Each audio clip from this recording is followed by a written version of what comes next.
நம்மள மாதிரி ஒரு ஆசாமி அவன் நம்மள மாதிரியே கற்பனை பண்ணான். அதாவது நாம தான் இந்த உலகத்துல ரொம்பவும் கஷ்டப்படுறோம், மற்றவங்க எல்லாம் சந்தோஷமா இருக்கிறாங்க அப்படின்னு அவன் நினைச்சுக்கிட்டான். அவன் ஒரு நாள் கடவுளை வேண்டிக்கிட்டானா, சுவாமி, இந்த உலகத்துல எவ்வளவோ பேர் இருக்கிறாங்க, ஒவ்வொருத்தருக்கும் ஒவ்வொரு விதமான கஷ்டம் இருக்கலாம், ஒத்துக்கிறேன். இருந்தாலும் எனக்கு அது கொஞ்சம் அதிகமா இருக்கிறது மாதிரி தெரியுது. அதனால நீங்க எனக்காக ஒரு சின்ன உதவி செஞ்சா போதும்.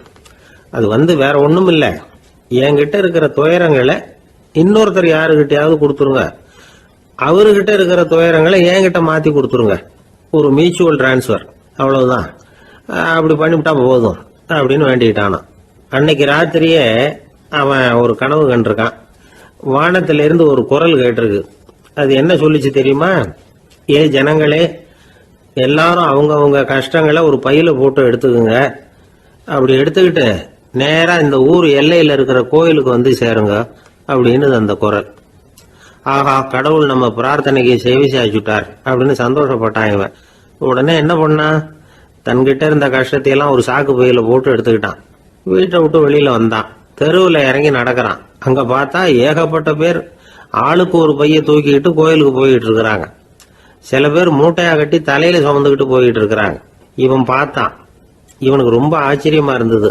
ஏன்னா எல்லாரும் வச்சிருக்கிற பை இவன் பைய விட பெருசா இருந்தது.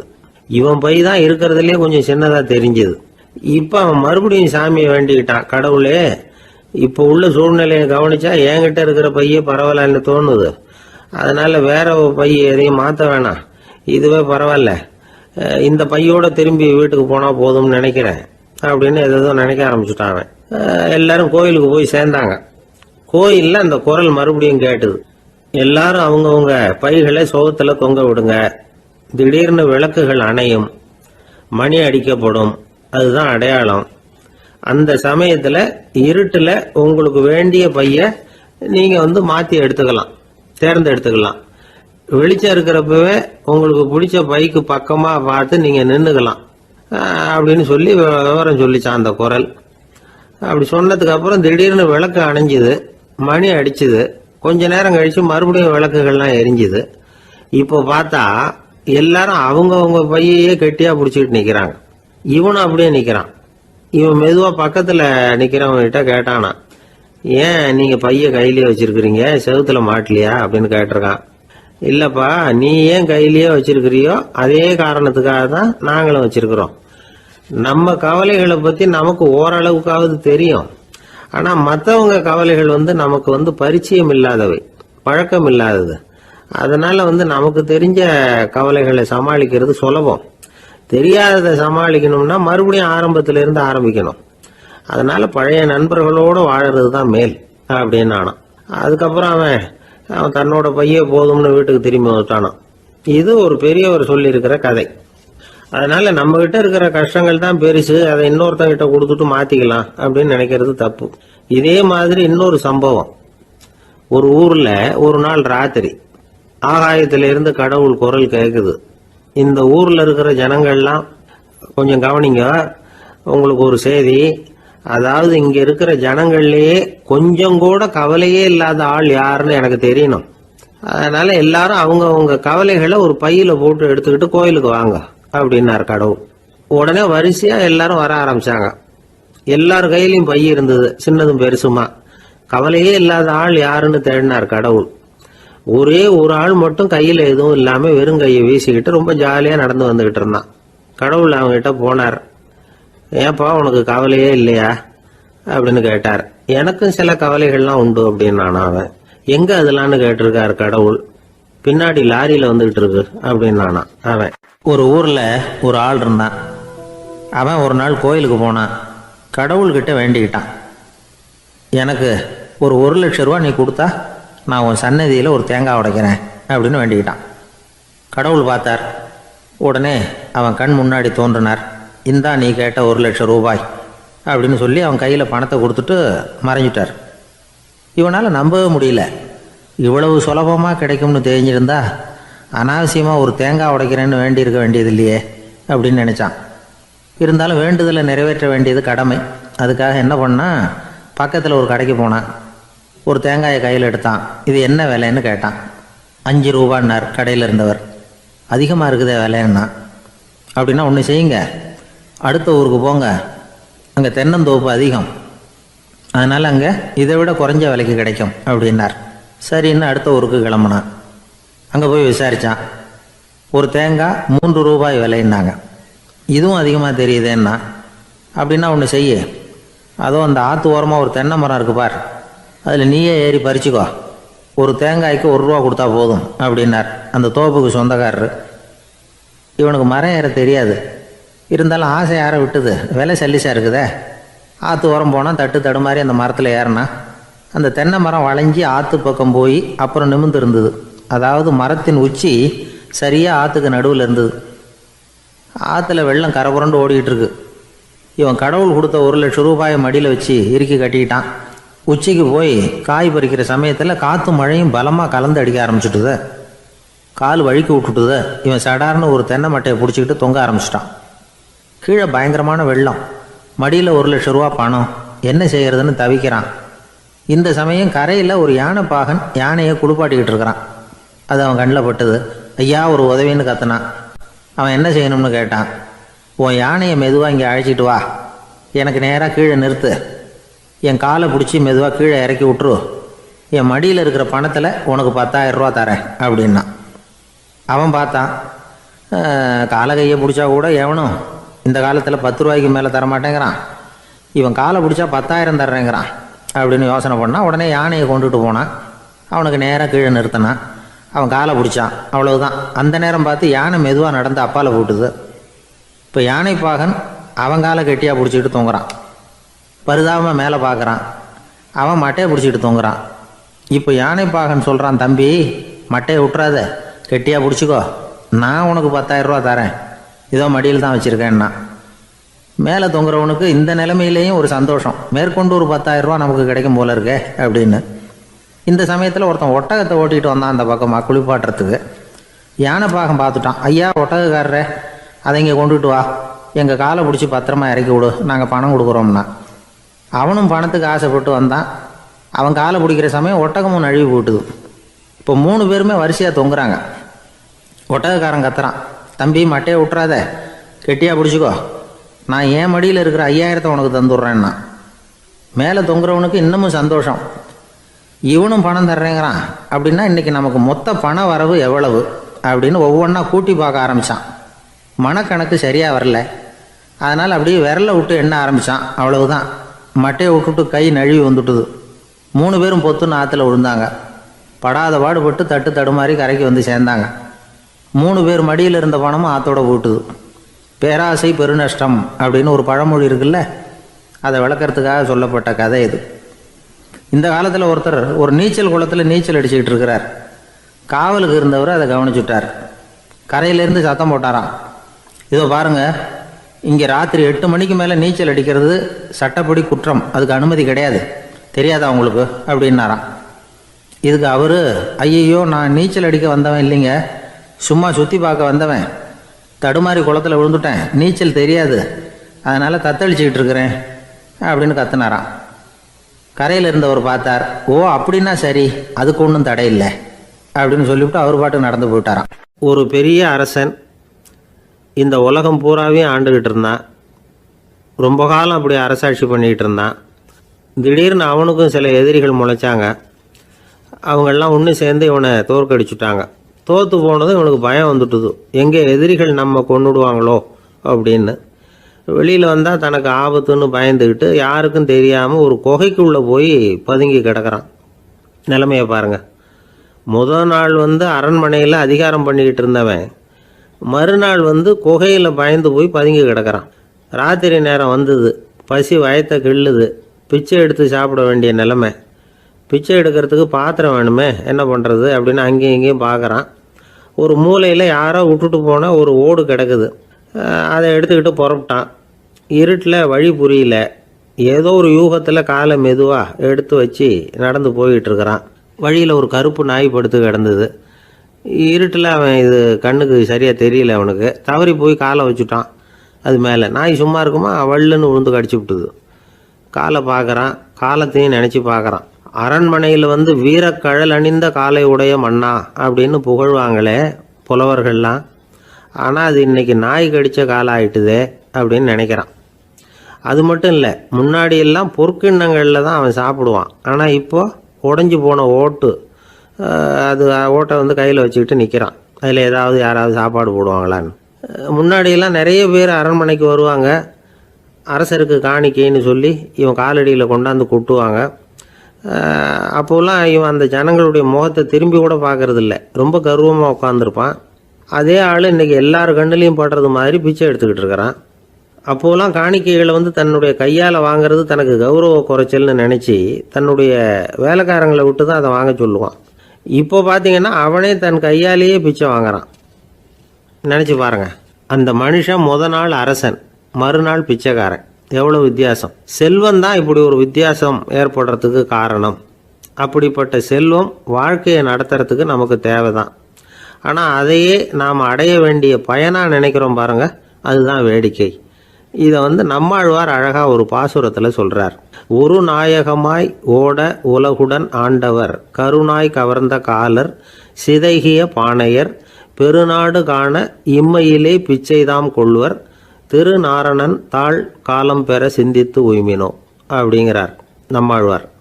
ஒரு பெரிய பணக்காரர் ஒரு துறை வீட்டை போய், சாமி என்கிட்ட நிறைய பணம் இருக்குது, இருந்தாலும் நிம்மதி இல்லை, என்னால் நிம்மதியாக இருக்க முடியல, என்ன காரணம்னு கேட்டாராம். உடனே அந்த துறவி இதுக்கு நேரடியாக பதில் சொல்லாமல் பக்கத்தில் நின்றுக்கிட்டு இருந்த ஒரு குழந்தைய கூப்பிட்டார். அது ஓடியாந்தது. ஒரு ஆப்பிள் பழத்தை எடுத்து அது கையில் கொடுத்தார். அதை வாங்கிக்கிட்டு குழந்தை சிரிச்சுது. இன்னொரு பழத்தை எடுத்து கொடுத்தார். அதை இன்னொரு கையில் வாங்கிட்டு சிரிச்சுது. மூணாவது ஆப்பிளை எடுத்து கொடுத்தார். 2 பழத்தையும் நெஞ்சில் அணைச்சிக்கிட்டு 3வது பழத்தையும் வாங்கிறதுக்கு முயற்சி பண்ணிச்சு. ஆனால் அது உடனே நழுவி கீழே விழுந்து உருண்டு ஓடிச்சு. ஏற்கனவே இருந்ததும் விழுந்துட்டுது. இப்போ அந்த குழந்தை அழ ஆரம்பிச்சுட்டுது. இப்போ அந்த துறவி பணக்காரர்கிட்ட சொன்னாராம், குழந்தைய கவனிச்சியா, 2 ஆப்பிள் போதும்னு அது நினச்சிருந்தா இப்போ அது அழ வேண்டிய அவசியம் வந்திருக்குமா அப்படின்னாராம். எதுவுமே அளவுக்கு மிஞ்சினா துன்பந்தான். இந்த காலத்தில் இதெல்லாம் யார் காதில் வாங்குறாங்க? ஒருத்தனை நல்ல வழிக்கு கொண்டு வரணும்னு நினச்சி அவனை கூப்பிட்டு உட்கார வச்சு இந்த கதையை சொல்லிகிட்டு இருந்தாங்க. சொல்லிவிட்டு அந்த குழந்தை செஞ்சது தப்பு தானே அப்படின்னு கேட்டிருக்கிறாங்க. ஆமாம், தப்பு தான், நானாக இருந்தால் அப்படி செஞ்சுருக்க மாட்டேன் நானா இவன். 2 பழமே போதும்னு சொல்லியிருப்பியா அப்படின்னு கேட்டிருக்காங்க. அப்படி இல்லைங்க, அவர் கொடுக்க கொடுக்க ஒவ்வொரு பழமாக வாங்கி பின்னாடி வச்சுட்டு மறுபடியும் கையை நீட்டுவேன் அப்படிங்கிறானா. இவெல்லாம் எந்த காலத்தில் திருந்துறது? ஒரு காட்டுல ஒரு முனிவர் இருந்தார். ஒரு நாள் அவரை தேடிட்டு 4 பேர் வந்தாங்க. சுவாமி, எங்களுக்கு ரொம்ப நாளா ஒரு சந்தேகம்னாங்க. என்னன்னு கேட்டார். இந்த உலகத்துல எவ்வளவோ காரியங்கள் நடக்குது, எது நியாயம் எது அநியாயம் அப்படின்னு புரிஞ்சுக்க முடியலன்னாங்க. அது யாராலையும் புரிஞ்சுக்க முடியாதுன்னார் முனிவர். வந்தவங்களுக்கு ஆச்சரியமா போச்சு, ஒரு மாதிரியா பார்த்தாங்க. இதை முனிவர் கவனிச்சார். சரி, புறப்படுங்க என்னோடன்னார். எங்கன்னு கேட்டாங்க. இப்போ உங்க 4 பேரையும் ஒரு புஷ்பக விமானத்தில் அழைச்சிட்டு போறேன். இந்த உலகத்துல சர்வசாதாரணமா நடக்கக்கூடிய ஒரு காட்சியை உங்களுக்கு காட்ட போறேன். நீங்க பார்க்க போற அந்த காட்சி நியாயமா அநியாயமா அப்படிங்கிறத என்கிட்ட சொல்லணும். நீங்க சரியான பதில் சொன்னா புஷ்பக விமானத்துல தொடர்ந்து பிரயாணம் பண்ணலாம். தவறான பதில் சொன்னா இந்த புஷ்பக விமானம் உங்களை கீழே தள்ளி விட்டுரும் அப்படின்னார்.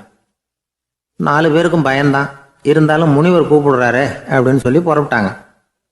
அவங்க எல்லாரும் புறப்பட்டு ஒரு காட்டு வழியா போய்கிட்டு இருக்கிறாங்க புஷ்பக விமானத்துல. அங்க நடக்கிற ஒரு காட்சியை காட்டுறார் முனிவர். அதோ அங்க பாருங்கன்னார். அந்த விமானத்துல இருந்தபடியே எல்லாரும் கீழே குனிஞ்சு பார்க்கறாங்க. அங்க ஒரு தாய் புலி அப்பதான் குட்டி போட்டிருக்கு. குட்டிகளை ஈன்ற உடனே பசிக்கு இறை தேடி அந்த பக்கமா வருது. அதே நேரம் ஒரு தாய் மான், அதுவும் அப்பதான் குட்டி போட்டிருக்கு. அதுவும் இதே மாதிரி குட்டிகளை ஈன்ற உடனே பசிக்கு இறை தேடி அந்த பக்கமா வருது. இப்போ அந்த புலி அந்த மானை அடிச்சு போட்டுடுது. அதுவும் சாப்பிடுது, குட்டிகளுக்கும் கொடுக்குது. இப்போ அந்த புலிக்குட்டிகள் முகத்துல மகிழ்ச்சி, தாயை இழந்த அந்த மான் குட்டிகள் முகத்துல துக்கம். இப்போ அந்த முனிவர் 4 பேர்கிட்டையும் கேட்கிறார், நீங்க இங்க பாத்தீங்களே, இதுல எது நியாயம் எது அநியாயம்? ஒவ்வொருத்தரா சொல்லுங்க. உங்க பதில் சரியில்லைன்னா இந்த விமானம் உங்களை கீழே தள்ளி விட்டுரும், சொல்லுங்க பார்க்கலாம்னார். முதல்ல ஒருத்தன் சொன்னான், அந்த புலி செஞ்சது சரிதாங்க, அது பசிக்கு அதுதான் ஆகாரம். தன்னுடைய பசிக்கு தானே இறை தேடிக்கிட்டுது, அதில் என்ன தப்பு? அவ்வளவுதான். அதனால் புலி செஞ்சது நியாயம்தான் அப்படின்னா அவ்வளவுதான். அந்த விமானம் அவனை அப்படியே கீழே தள்ளி விட்டுட்டுது. அதனால் அவன் கொடுத்த பதில் சரியில்லை அப்படிங்கிறது புரிஞ்சு போச்சு. இப்போ ரெண்டாவது ஆள் சொன்னான், புலி செஞ்சது பாவம், அந்த தாய்மான் என்ன தப்பு பண்ணிச்சு, இப்போ அந்த குட்டிகளுக்கு யார் ஆதரவு, அதனால் புலி செஞ்சது அநியாயம் அப்படின்னா அவ்வளவுதான். அவனையும் கீழே தள்ளி விட்டுட்டுது அந்த விமானம். இந்த பதிலும் சரியில்லை அப்படின்னு ஆயிட்டுது. இப்போ மூணாவது ஆள் வந்தான். முதல்ல 2 பேர் கீழே விழுந்ததை பார்த்துக்கிட்டு இருந்தான். அதனால் அவன் சொன்னான், ரெண்டுமே நியாயம்தாங்க. புலி இறை தேடினதும் இயற்கை, அதுக்கு மான் இரையானதும் இயற்கை, அதனால் இதில் ஒன்றும் தப்பு இல்லைன்னா அவ்வளவுதான். அவனையும் அந்த விமானம் கீழே பிடிச்சி தள்ளி விட்டுது. இப்போ நாலாவது ஆள் வந்தான். முனிவர் கேட்டார், நீயாவது சொல்லுப்பா, இந்த செயலில் எது நியாயம்னார். அவன் தெளிவாக பதில் சொன்னான். அதாவது என்ன சொன்னான்னா, எனக்கு தெரியல அப்படின்னா. அவனை விமானம் கீழே தள்ளலை, சௌரியமாக அழைச்சிட்டு போட்டுது. இவனும் பிரயாணம் சௌக்கியமாக பண்ணானான். ஆக இதுதான் சரியான பதிலுங்கிறத முனிவர் உணர்த்தினார். இந்த கதையிலிருந்து நாம் புரிஞ்சுக்க வேண்டியது என்னன்னா, இந்த உலகத்தில் எவ்வளவோ காரியங்கள் நடக்குது. அதெல்லாம் ஏன் அப்படி நடக்குதுங்கிறதுக்கு எப்பேற்பட்ட பண்டிதராலும் பதில் சொல்ல முடியாது. தெரியாததை தெரியாதுன்னு ஒத்துக்கிட்டா வாழ்க்கை பிரயாணம் சுகமாக இருக்கும். அதனால் தேவையில்லாத விஷயங்களை புரிஞ்சுக்கிறதுக்கு நேரத்தை செலவு பண்ணிகிட்டு இருக்கக்கூடாது. வாழ்க்கையை குழப்பிக்க கூடாது. வாழ்க்கைக்கு தேவையானது என்னவோ அதை மட்டும் புரிஞ்சுக்கிட்டா போதும். இந்த காலத்து ஆள் ஒருத்தன் ஒரு பெரியவரை தேடி வந்தான். ஐயா, ஒரு சந்தேகம்னா. என்ன உன்னுடைய சந்தேகம்னார். பகுத்தறிவுன்னா என்ன, விதின்னா என்ன அப்படின்னு கேட்டான். இதுக்கு அவரு, இப்போ உன்னுடைய வலது காலை தூக்குன்னார். தூக்கினான். சரி, இப்போ உன்னுடைய வலது காலை கீழே இறக்காம உன்னுடைய இடது காலையும் தூக்குன்னார். தூக்கினான். பொத்துன்னு கீழே விழுந்துட்டான். பெரியவர் சொன்னார், உன்னால் ஒரு காலை தூக்க முடிஞ்சுது, அதுதான் பகுத்தறிவு. 2 கால்களையும் ஒரே சமயத்தில் தூக்குனா அடிபடும், அப்படிங்கிறது தான் விதி அப்படின்னு விளக்கம் கொடுத்தார். இவன் தன்னுடைய விதியை நொந்துக்கிட்டே இடுப்பை பிடிச்சிக்கிட்டு அங்கேருந்து நடந்து போயிட்டான். ஒரு காட்டில் ஒரு நரி இருந்தது. ஒரு நாள் காலை நேரம் அது தன்னுடைய இருப்பிடத்திலிருந்து வெளியில் வந்தது. கொஞ்சம் தூரம் நடந்து வந்தது. அப்போ தான் அது தன்னோட நிழலை கவனித்து பார்த்தது. பார்த்தா அது ரொம்ப நீளமாக பெருசாக இருக்குது. காலை நேரத்தில் நிழல் அப்படி தானே இருக்கும். ஆனால் அந்த நரிக்கு அந்த விஷயம் தெரியல. தன்னுடைய நீண்ட பெரிய நிழலை பார்த்து ஆச்சரியப்பட்டது. ஆஹா, நாம் இவ்வளவு பெருசாக இருக்கிறோம் அப்படின்னா என்னுடைய காலை சாப்பாட்டுக்கு ஒரு யானை இல்லைன்னா ஒரு ஒட்டகம் கிடைச்சாதான் சரியாக இருக்கும் போல இருக்கு அப்படின்னு முடிவு பண்ணிக்கிட்டுது. உடனே ஒரு யானை அல்லது ஒட்டகத்தை தேடி அலைஞ்சது, எங்கே கிடைக்கும்னு. கிடைக்கவே இல்லை. மத்தியானம் 12 மணி ஆயிட்டுது. பசியோடு அலையுது.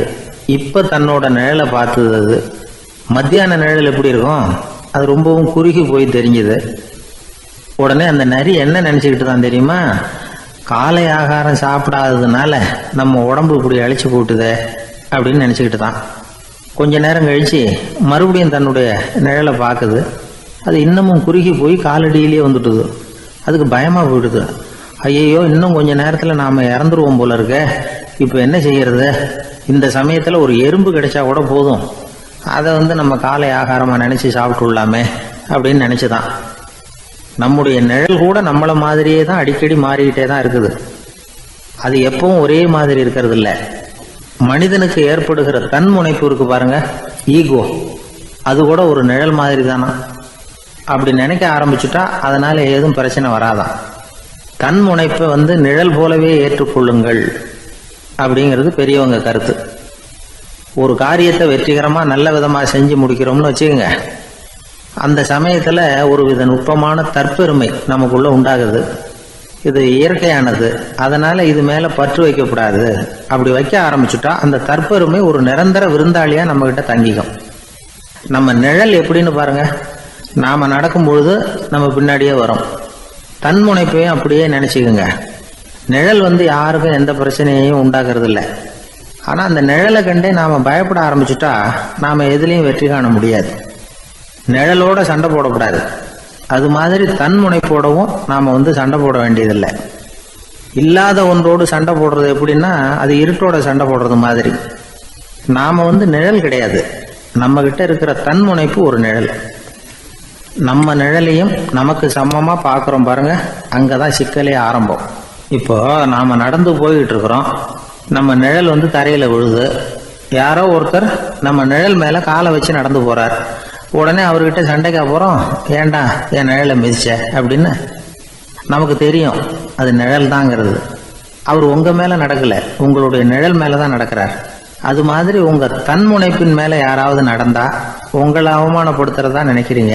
காரணம், நாமளும் நம்ம தன்முனைப்பும் ஒண்ணுங்கிற நினைப்பு தான் காரணம், மற்றபடி வேற ஒண்ணும் கிடையாது. நம்ம நிழல் மேல நடக்கிறவர் நம்மளை காயப்படுத்துறது இல்லை. தன்முனைப்பு வேண்டாத ஒன்னாவும் பார்க்க வேண்டியதில்லை. அது வந்து இயற்கை. நிழலை வந்து உங்க முன்னாடி வைக்க வேணாம், அது உங்க பின்னாடியே இருக்கட்டும். நிழலின் நிழலாகி விடாதீர்கள், நீங்கள் நீங்களாகவே இருங்கள். இதுதான் சான்றோர் சிந்தனை. ஒரு பேருந்துல ஒரே நெரிசல். ஒருத்தர் பக்கத்துல நின்றுகிட்டு இருந்தவர்கிட்ட ரொம்ப பணிவா விசாரிச்சார், ஏன் சார் நீங்க ஏதாவது பெரிய உத்தியோகத்துல இருக்கிறீங்களா அப்படின்னார். அப்படிலாம் ஒண்ணும் இல்லைங்கன்னார் அவரு. அப்படின்னா வேற ஏதாவது அரசியல்ல பெரிய பதவியில் இருக்கிறீங்களா அப்படின்னு கேட்டார். அதுவும் இல்லைங்கன்னார். சரி, பணமாவது அதிகமா வச்சிருக்கீங்களா அப்படின்னு கேட்டார். அப்படிலாம் ஒன்றும் கிடையாது சார்னார் அவரு. அப்புறம் எதுக்குடா என் காலை மிதிச்சுக்கிட்டு இருக்கிற, இடரா காலை அப்படின்னாராம் இவர். அசோக மன்னர் வந்துகிட்டு இருக்கார். அவருடைய ஆலோசகர்கள் எல்லாம் பக்கத்துல வந்துகிட்டு இருக்கிறாங்க. அந்த சமயத்துல எதிரில் ஒரு புத்த பிக்ஷு வர்றார். அசோகர் பார்க்கிறார். ஓடி போய் அவர் காலில் விழுந்து வணங்குறார். அசோக மன்னரின் தலை அந்த புத்த துறவியின் பாதத்துல பட்டுக்கிட்டு இருக்கு. பக்கத்துல நின்றுகிட்டு இருந்த அமைச்சருக்கு இது ரொம்ப சங்கடமா போச்சு. ரொம்ப வருத்தப்பட்டார்.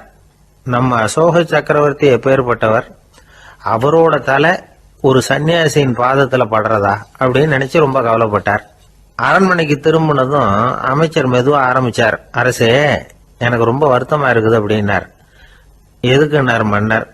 அசோக சக்கரவர்த்தியின் தலை, அதாவது அந்த சிரம் ரொம்ப மதிப்புமிக்க ஒன்று, அது வந்து ஒரு சன்னியாசியின் காலில் படலாமா அப்படின்னார். அசோகர் பதில் சொல்லல, சிரிச்சார், போயிட்டார். அதுக்கப்புறம் ஒரு சரியான சந்தர்ப்பத்துக்காக காத்துக்கிட்டு இருந்தார். ஒரு நாள் அமைச்சரை கூப்பிட்டார். எனக்கு 3 தலைகள் வேணும் அப்படின்னார். சொல்லுங்க, கொண்டுகிட்டு வரேன் அப்படின்னார் அமைச்சர். அசோகர் சொன்னார், முதல்ல எனக்கு தேவையானது ஒரு ஆட்டின் தலை, 2வது ஒரு புலியின் தலை, 3வது ஒரு மனிதனின் தலை. இதுதான் அசோகர் கேட்டது.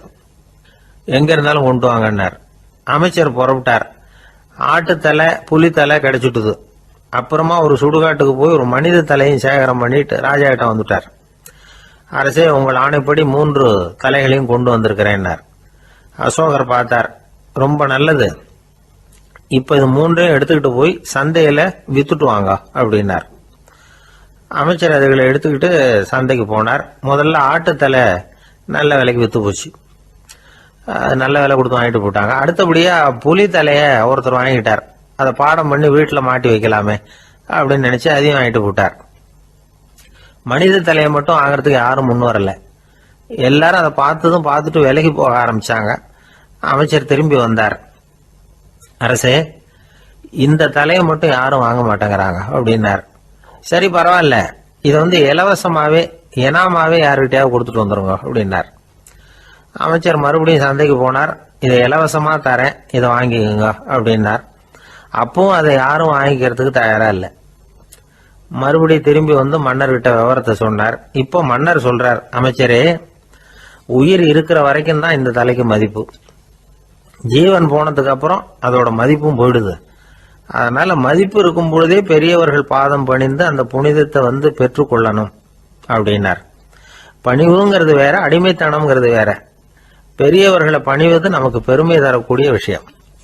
இதை வந்து மனசுல வச்சுக்கிட்டு எப்போ காலில் விழணும், எப்போ காலில் விழக்கூடாது அப்படிங்கிறத முடிவு பண்ணிக்கணும்.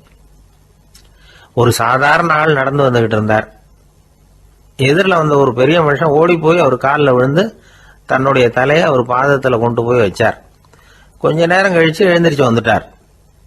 வந்த பிறகு இவரை கேட்டேன், ஏன் திடீர்னு ஓடி போய் அந்த ஆளு காலில் விழுந்தீங்க அப்படின்னு.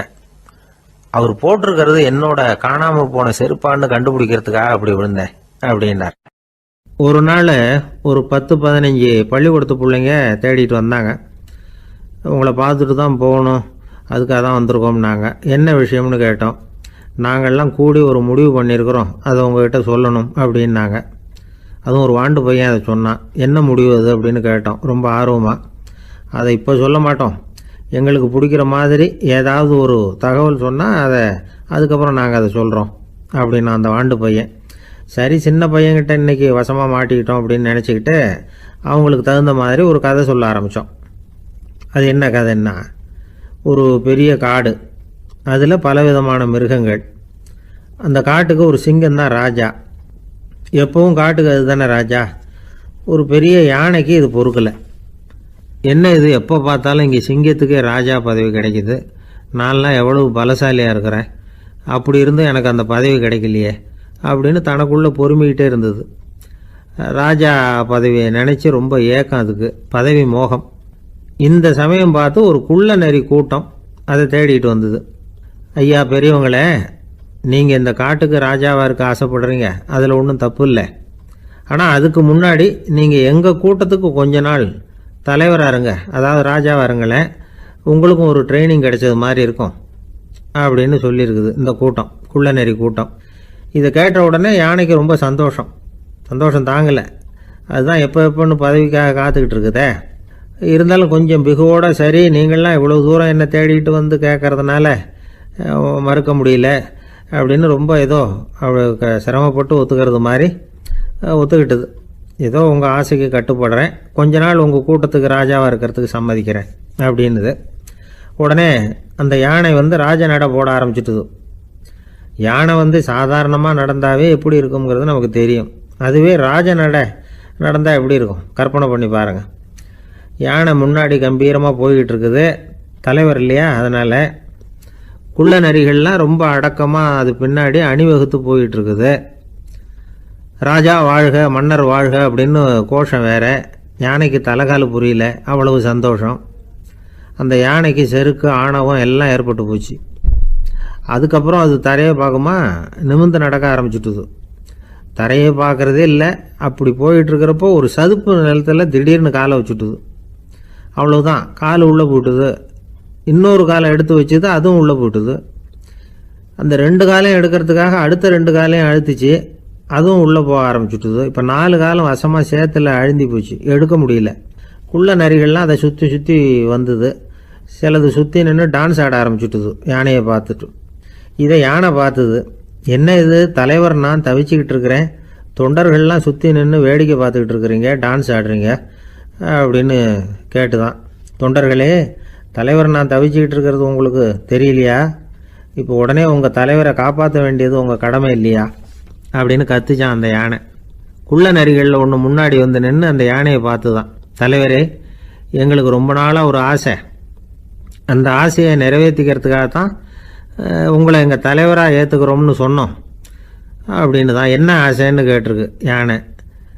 யானை கறி சாப்பிட்டு பார்க்கணுங்கிறது எங்களுக்கு ரொம்ப நாளாக ஆசை, அது இன்றைக்கி தான் நிறைவேற போகுது அப்படின்னு தான் அந்த நரி. இதை கேட்ட உடனே அந்த யானை அப்படியே மூர்ச்சி ஆகிட்டு தான். நரிகள்லாம் அது மேலே ஏறி குதற ஆரம்பிச்சுட்டு தான்.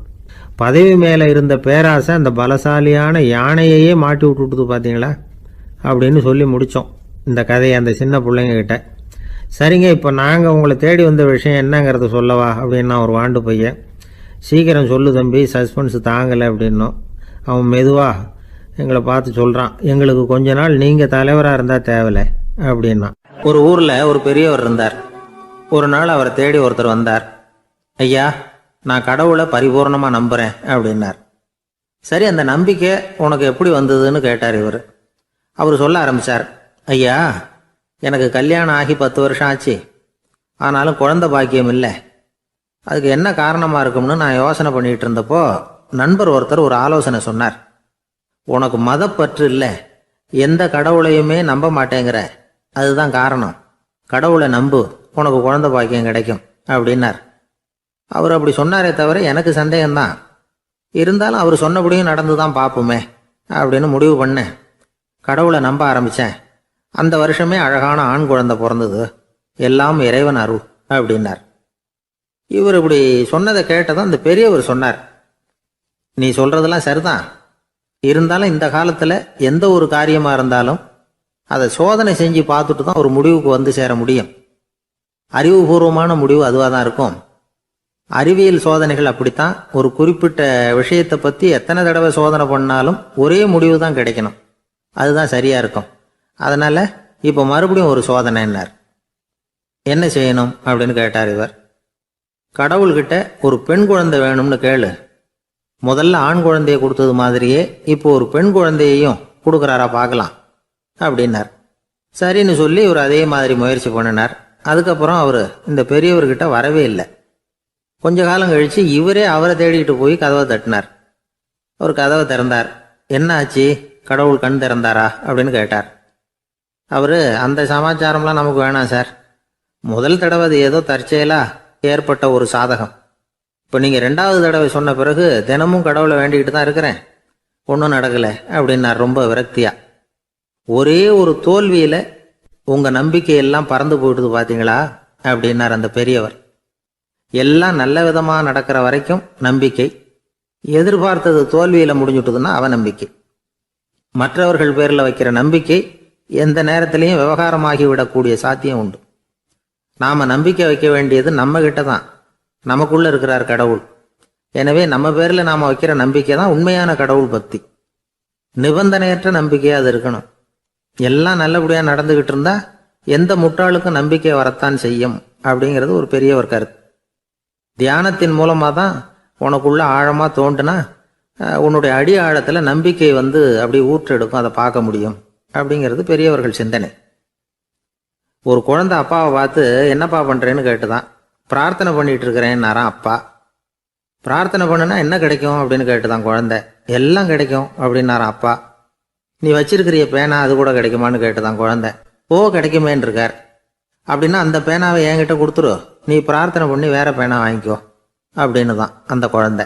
ஒரு பெரிய தத்துவ சிந்தனையாளர் இருந்தார், சுவாங்சு அப்படின்னு பேர். அவருடைய மனைவி ஒரு நாள் திடீர்னு காலமாயிட்டாங்க. ஐயோ பாவம், அவர் ரொம்ப வருத்தப்படுவார், போய் ஆறுதலாக 4 வார்த்தை பேசிவிட்டு வரலாம் அப்படின்னு நினச்சிக்கிட்டு நிறைய பேர் அவரை தேடிட்டு வந்தாங்களாம். வந்தவங்களுக்கு ஆச்சரியம். ஏன்னா இவர் வருத்தப்பட்டுக்கிட்டு இருப்பார் அப்படின்னு தானே எதிர்பார்த்தாங்க. அப்படி இல்லை, தாளம் போட்டுக்கிட்டு உட்காந்துருக்கிறார். தாளத்துக்கு தகுந்த மாதிரி பாட்டு வேற பாடிக்கிட்டு இருக்கிறார்.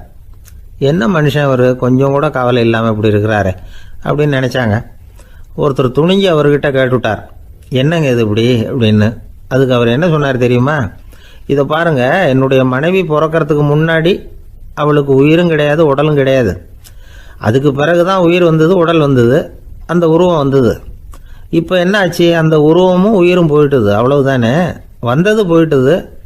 இளவேனில் காலம், இலையுதிர் காலம், பனிக்காலம், இப்படி பருவங்கள் மாறி மாறி வருது இல்லையா?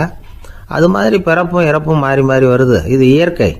இதுக்காக அழுதா அது எப்படி அப்படின்னாராம். ஞான தெளிவு அடைஞ்சவங்களுக்கு எல்லாமே சுகம்தான். திருவள்ளுவரும் அதை தான் சொல்றார். உறங்குவது போலும் சாக்காடு, உறங்கி விழிப்பது போலும் பிறப்பு. தூங்குறதுக்கெல்லாம் நாம் வருத்தப்பட்டுக்கிட்ட இருக்கிறோமா? இன்னைக்கு தூங்க வேண்டியிருக்குதே, இன்னும் கொஞ்சம் நேரத்தில் நான் தூங்க வேண்டியிருக்கு அப்படின்னு சொல்லி யாராவது அழுதுகிட்டு இருப்பாங்களா?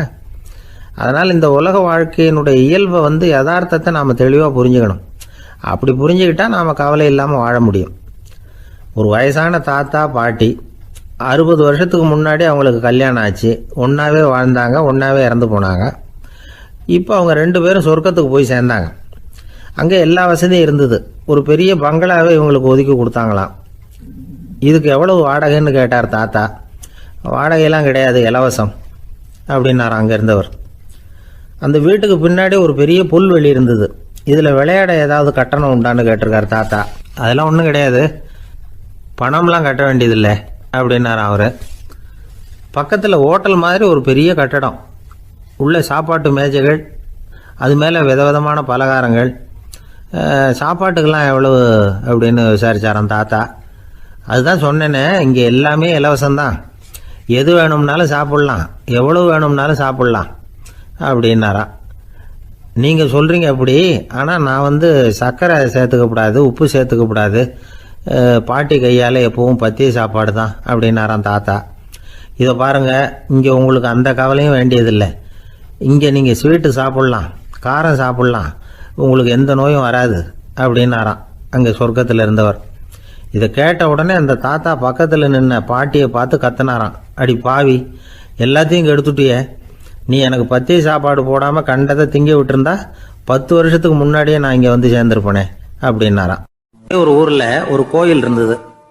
ரொம்ப பழைய கோயில். உள்ளே போகிறதுக்கே பயமாக இருக்கும்.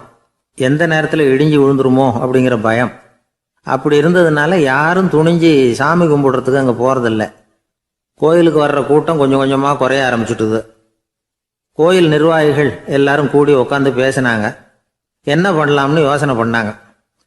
எந்த இடம் மோசமாக இருக்கோ அந்த இடத்த பழுது பார்த்தாங்க. அங்கே எங்கே வர்ணத்தை பூசி கொஞ்சம் அழகுபடுத்தி பார்த்தாங்க. ஏதோ இந்த ஊரில் கோயில்னு ஒன்று இருக்குது, அது மக்களுக்கு தெரியணும் அப்படிங்கிறதுக்காகத்தான் இப்படிலாம் பண்ணாங்க. இருந்தாலும் கோவில் இருக்கிற நிலைமை மக்களுக்கு தெரியும். அதனால் அங்கே வர்றது குறைச்சிக்கிட்டாங்க அவங்க. ஒரு கட்டத்தில் யாருமே வர்றதில்லை. நிலைமை அந்த அளவுக்கு ஆயிட்டுது. மறுபடியும் கோவில் நிர்வாகிகள் கூட்டம் நடந்தது. இந்த கூட்டம் கூட கோயிலுக்கு உள்ளே நடக்கலை. இடிஞ்சு விழுந்துருமோங்கிற பயம். அதனால் வெளியில தான் உட்காந்து கூட்டத்தை நடத்தினாங்க. ஏன்னா உள்ளே போகிறதுக்கு அவங்களுக்கும் துணிச்சல் கிடையாது. எந்த நேரமும் விழுந்துரும் போல இருந்தது அது. அது வழியாக போகிறவங்க கூட வேகமாக அந்த இடத்த கடந்து போக ஆரம்பிச்சிட்டாங்க. கோவில் நிர்வாகிகள் வெளியில் உட்காந்து கூட்டம் போட்டாங்க இல்லையா, அந்த கூட்டத்தில் 4 தீர்மானங்களை நிறைவேற்றினாங்க. அது என்ன 4 தீர்மானம்னா, முதல் தீர்மானம், இந்த கோவிலை இடிப்பது அப்படிங்கிற முடிவை இந்த கமிட்டி மிகவும் வருத்தத்துடன் ஏற்றுக்கொள்ளுகிறது அப்படின்னு நிறைவேற்றினாங்க. இதுக்கு பதிலாக இன்னொரு கோவிலை உடனடியாக கட்டி முடிச்சுடணுங்கிறது 2வது தீர்மானம். 3வது தீர்மானம் என்ன தெரியுமா? பழைய கோவிலின் கதவுகள், அதிலிருந்து பிரித்து எடுக்கிற செங்கல், இதையே புது கோவில் கட்டுவதற்கு பயன்படுத்தி கொள்ள வேண்டியது. பழைய கோவில் இருந்த மாதிரியே அதே வடிவத்தில் புது கோவிலையும் கட்ட வேண்டியது. பழைய கோவிலின் அஸ்திவாரத்தை அப்படியே வச்சுக்கிட்டு அதுக்கு மேலே நாம் கோயிலை கட்டிக்க வேண்டியது. இதுதான் 3வது தீர்மானம். இதையும் கமிட்டி முழு மனசோடு ஏற்றுக்கிட்டது. இது வரைக்கும் சரி. இப்போ அந்த கமிட்டி 4வதாக ஒரு முக்கியமான தீர்மானத்தை கொண்டுகிட்டு வந்து அதையும் ஏகமனதாக நிறைவேற்றி விட்டது. அது என்ன தீர்மானம்னா, புதிய கோவில் கட்டி முடிக்கிற வரைக்கும் பழைய கோவிலை இடிக்கிறதில்லை அப்படிங்கிற தீர்மானம். எப்படி இருக்குது பாருங்க இது. பழசை இடிக்காத வரையில் அதே இடத்துல புதுசாக எப்படி கட்ட முடியும்? பல விஷயங்களில் நாம் நடந்துக்கிற முறையும் இப்படி தான் இருக்குதான். வாழ்க்கையில் முன்னேறணும்னு ஆசைப்படுவோம். அதே நேரத்தில் அந்த முன்னேற்றத்துக்கு எது தடையாக இருக்கோ அதை விட்டு விடுறதுக்கும் மனசு வராது. வெளிநாட்டில் ஒரு பெரிய விருந்து நடந்துக்கிட்டு இருந்துதான். எல்லாரும் மது கோப்பையும் கையுமா அலைஞ்சிக்கிட்டு இருக்கிறாங்க. ஒருத்தர் மட்டும் கையில் எதுவும் இல்லாமல் ரொம்ப நல்ல பிள்ளையா சாதுவா ஒரு ஓரமாக தனியாக உட்காந்துருக்கிறார். அவர்கிட்ட நெருங்கி வாங்க மது சாப்பிடலாம் அப்படின்னு கூப்பிட்டாங்களாம். என்னை வற்புறுத்தாதீங்க, நான் என் மனசுக்குள்ள உறுதியாக தீர்மானம் பண்ணிவிட்டேன் அப்படின்னாராம். என்ன தீர்மானம் பண்ணியிருக்கீங்க அப்படின்னு கேட்டிருக்காங்க. ஏற்கனவே முழு போதையில் இருக்கும் பொழுது மறுபடியும் மது கோப்பையை தொடரதில்லை அப்படின்னு தீர்மானம் பண்ணியிருக்கேன் அப்படின்னா. நாட்டில் நல்லவங்க ஒருத்தர் 2 பேர் இருக்கிறதுனால தாங்க மழையே பெய்யுது அப்படின்னு சொல்கிறது உண்டு. நல்லார் ஒருவர் உளரேல் அவர் பொருட்டு எல்லாருக்கும் பெய்யும் மழை. சில சமயம் ரொம்ப பேர் திடீர்னு நல்லவங்களாகிடுவாங்க போல இருக்கு. அதனால தான் விடாமல் பேய் மழையாக கொட்டி தீர்த்துடுது. எல்லாரும் நல்லவங்களாகிட்டா உலகமே தாங்காது போல இருக்கே. அப்பப்போ ஒருத்தர் 2 பேர் நல்லவங்களாகணும். அப்போ தான் சீராக மழை பெய்யும். மாதத்துக்கு 3 பேர் நல்லவங்களானா மாதம் மும்மாரி பொழியும். இதெல்லாம் வேடிக்கை பேச்சு. இப்போ இதெல்லாம் ஒரு பக்கம் இருக்கட்டும். இப்போ விஷயத்துக்கு வருவோம். ஒரு கும்பலில் நல்லவன் யார் அப்படிங்கிறத எப்படி கண்டுபிடிக்கிறது? இதுக்கு ஒரு வேடிக்கை கதை உண்டு. என்னுடைய நண்பர் ஒருத்தருக்கு அவங்க பாட்டியம்மா சொன்ன கதையும் அது. அது என்ன கதைன்னா, ஒரு ஊரில் ஒரு சமயம் பலமான மழை பெய்ய ஆரம்பிச்சுட்டு தான். இடி மின்னல் ரொம்ப கடுமையாக இருந்திருக்குது. ஆரம்பித்த மழை வர வர கடுமையாக ஆகிட்டு இருக்குதே தவிர நிற்கிற பாடாக தெரியல. ஊர் ஜனங்கள்லாம் பார்த்தாங்க. இதுக்கு மேலேயும் வீட்டு உள்ள இருந்தால் ஆபத்துங்கிறத புரிஞ்சுக்கிட்டாங்க. ஏன்னா வீடெல்லாம் இடிஞ்சி விழுந்துருமோங்கிற பயம். உடனே எல்லாரும் புறப்பட்டு ஊருக்கு பொதுவாக இருந்த ஒரு மண்டபத்தில் போய் தங்கிக்கிட்டாங்க. மின்னல் கடுமையாக இருந்தது. இடி எந்த நேரத்துலையும் விழலாம்ங்கிற நிலைமை. எப்போ விழலாம்னு பார்த்துக்கிட்டு இருக்குது. அந்த மண்டபத்தில் இருந்த ஜனங்கள் மனசுக்குள்ள ஒரு பயம். நம்ம கூட்டத்தில் யாராவது ஒரு கெட்டவன் பாவம் பண்ணவன் இருந்தால் கூட இடி வந்து இந்த மண்டபத்தில் விழுந்துரும். அது எல்லாருக்கும் ஆபத்து அப்படின்னு நினச்சாங்க. சரி, இதுக்கு என்ன பண்ணலாம் அப்படின்னு யோசனை பண்ணாங்க. அந்த கூட்டத்தில் ஒரு பெரியவர் இருந்தார். அவர் ஒரு யோசனை சொன்னார். இதை பாருங்க, அதுக்கு ஒரு வழி இருக்குது. அதோ எதிர்த்தாப்புல கொஞ்சம் தூரத்தில் ஒரு உயரமாக மரம் ஒன்று இருக்குது பாருங்க. பொதுவாக இடி வந்து சுலபமாக விழறது அது மாதிரி உயரமான மரத்தில் தான். நம்ம கூட்டத்தில் இருக்கிறவங்க எல்லாரும் ஒவ்வொருத்தராக போய் அந்த மரத்தை தொட்டு விட்டு திரும்பி வந்துடணும். நம்மள பாவம் பண்ணவன் யாரோ அவன் அந்த மரத்தை தொடுற சமயத்தில் இடி விழுந்துடும், அவன் மட்டும் போயிடுவான், மண்டபத்தில் இருக்கிற நாமெல்லாம் பொழைச்சிக்கலாம் அப்படின்னு ஐடியா கொடுத்தாரு அந்த பெரியவர். இது நல்ல யோசனையாக பட்டது. எல்லாரும் ஒத்துக்கிட்டாங்க. ஒவ்வொருத்தராக போய் அந்த மரத்தை தொட்டு விட்டு திரும்பி வந்தாங்க. இடி எதுவும் விழலை. இன்னமும் பாவம் பண்ண ஆசாமி அதை போய் தொடலை போல இருக்கு அப்படின்னு நினச்சிக்கிட்டாங்க. ஒவ்வொருத்தராக போகிறாங்க, எல்லாரும் போய் தொட்டுவிட்டு வந்தாச்சு. இன்னும் ஒரே ஒரு ஆசாமி தான் பாக்கி. கடைசியாக இருந்த அந்த ஆள் பயந்துட்டான். இது வரைக்கும் இடி விழலைன்னா இப்போ என்ன அர்த்தம்? இப்போ நாம தான் பாக்கி, நாம தான் தப்பு பண்ண ஆள் போல இருக்கு அப்படின்னு நினச்சிட்டான். அதனால் துணிச்சலாக போய் தொடுறதுக்கு பயந்தான், தயங்கிக்கிட்டே இருந்தான். இருந்தாலும் மற்றவங்கெல்லாம் சும்மா இருப்பாங்களா? கட்டாயப்படுத்தி கழுத்தை பிடிச்சி தள்ளாத குறையா அவனை தள்ளி விட்டாங்க, போய் தொட்டுட்டு வாடான்னு. அவன் நடுங்கிட்டே போய் அந்த மரத்தை தொட்டான். அதே வினாடி ஒரு பயங்கரமான மின்னல் இடி விழுந்துட்டுது. எங்கே விழுந்தது தெரியுமா? அந்த ஆள் மேலே இல்லை, மண்டபத்தில் விழுந்தது. மண்டபத்தில் இருந்தவங்க பூரா காலி. அந்த ஒரு ஆள் மட்டும் புழைச்சிக்கிட்டான். இந்த ஒரு ஆளை காப்பாற்றுறதுக்காக தான் இடி வந்து மண்டபத்தில் விழாமல் இருந்திருக்குது. இதுதான் கதை. அதனால் நல்லவங்க எப்படியும் தப்பிச்சுக்குவாங்க அப்படிங்கிறது ஒரு நீதி. ஒருத்தன் அப்படி தான் தெருவில் நடந்து போய்கிட்டு இருந்தான், ரொம்ப நல்லவன். எதிரில் ஒருத்தன் சைக்கிளில் வந்துக்கிட்டு இருந்தான்.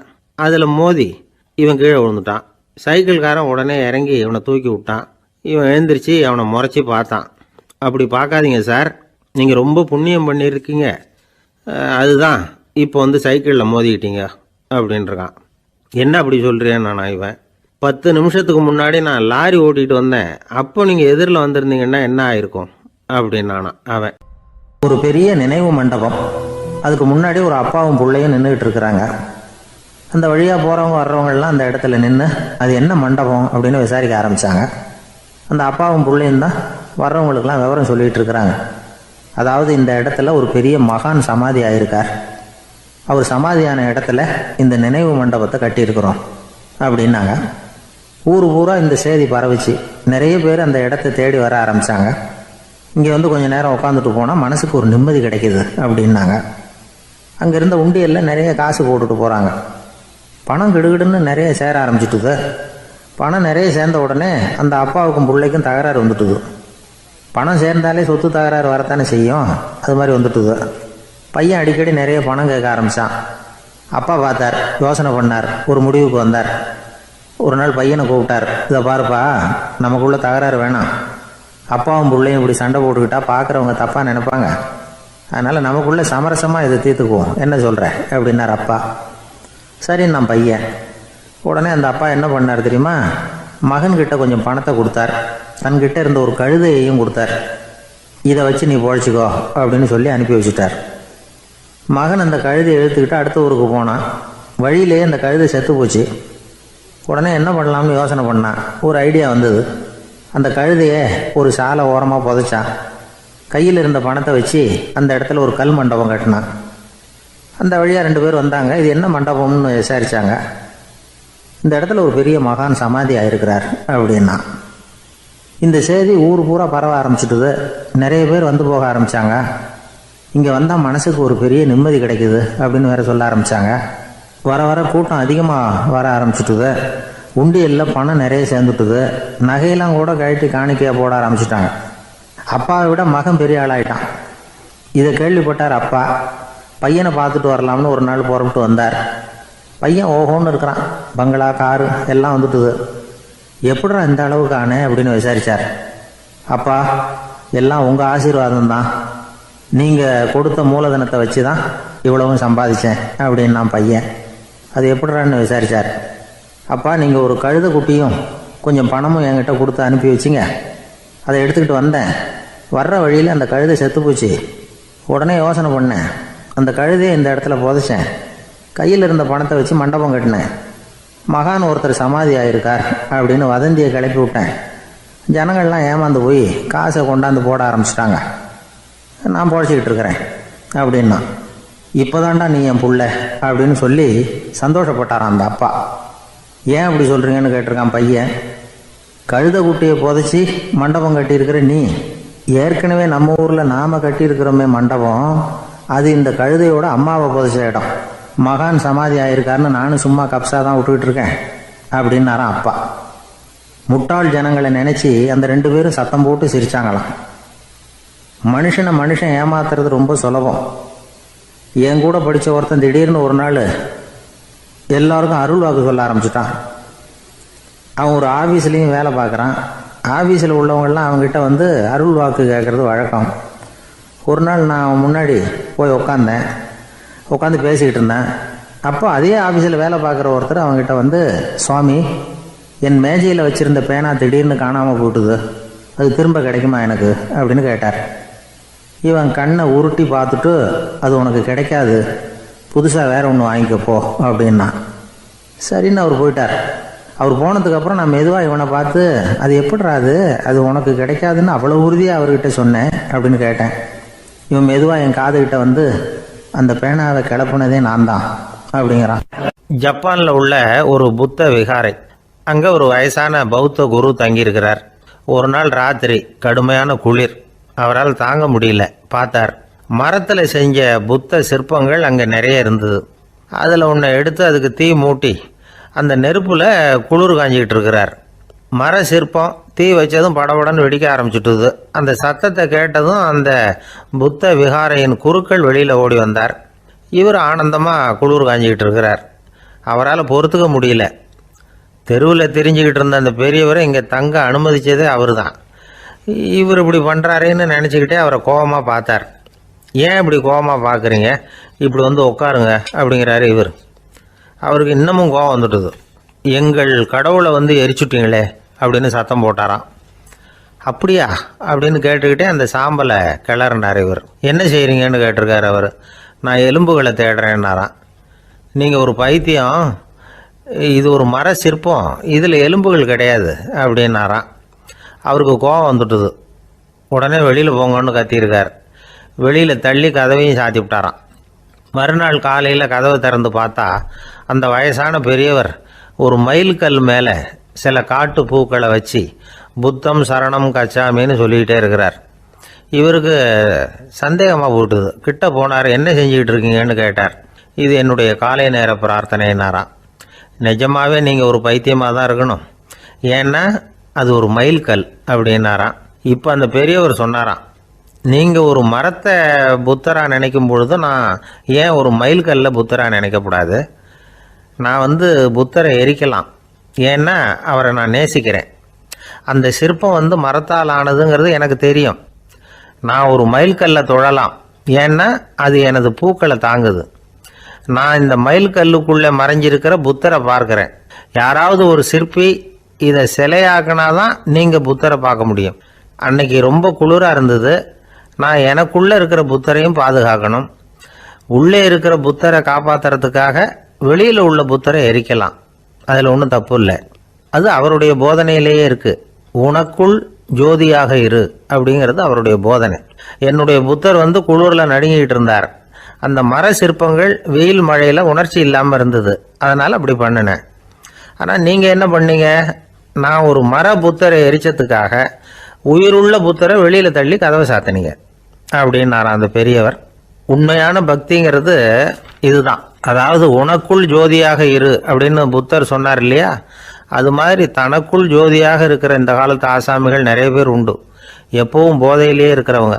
ஒரு நாள் நடு ராத்திரி ஒரு மது கடையில் ஒரு ஆள் அங்குள்ள சிப்பந்திகள் கிட்ட கேட்டுக்கிட்டு இருக்கிறான். மறுபடியும் இந்த கடை எப்போ திறப்பாங்கன்னு கேட்டானா. நாளைக்கு காலையில் 8 மணிக்கு திறப்பாங்க அப்படின்னு நானும் அங்கே இருந்த ஆள்.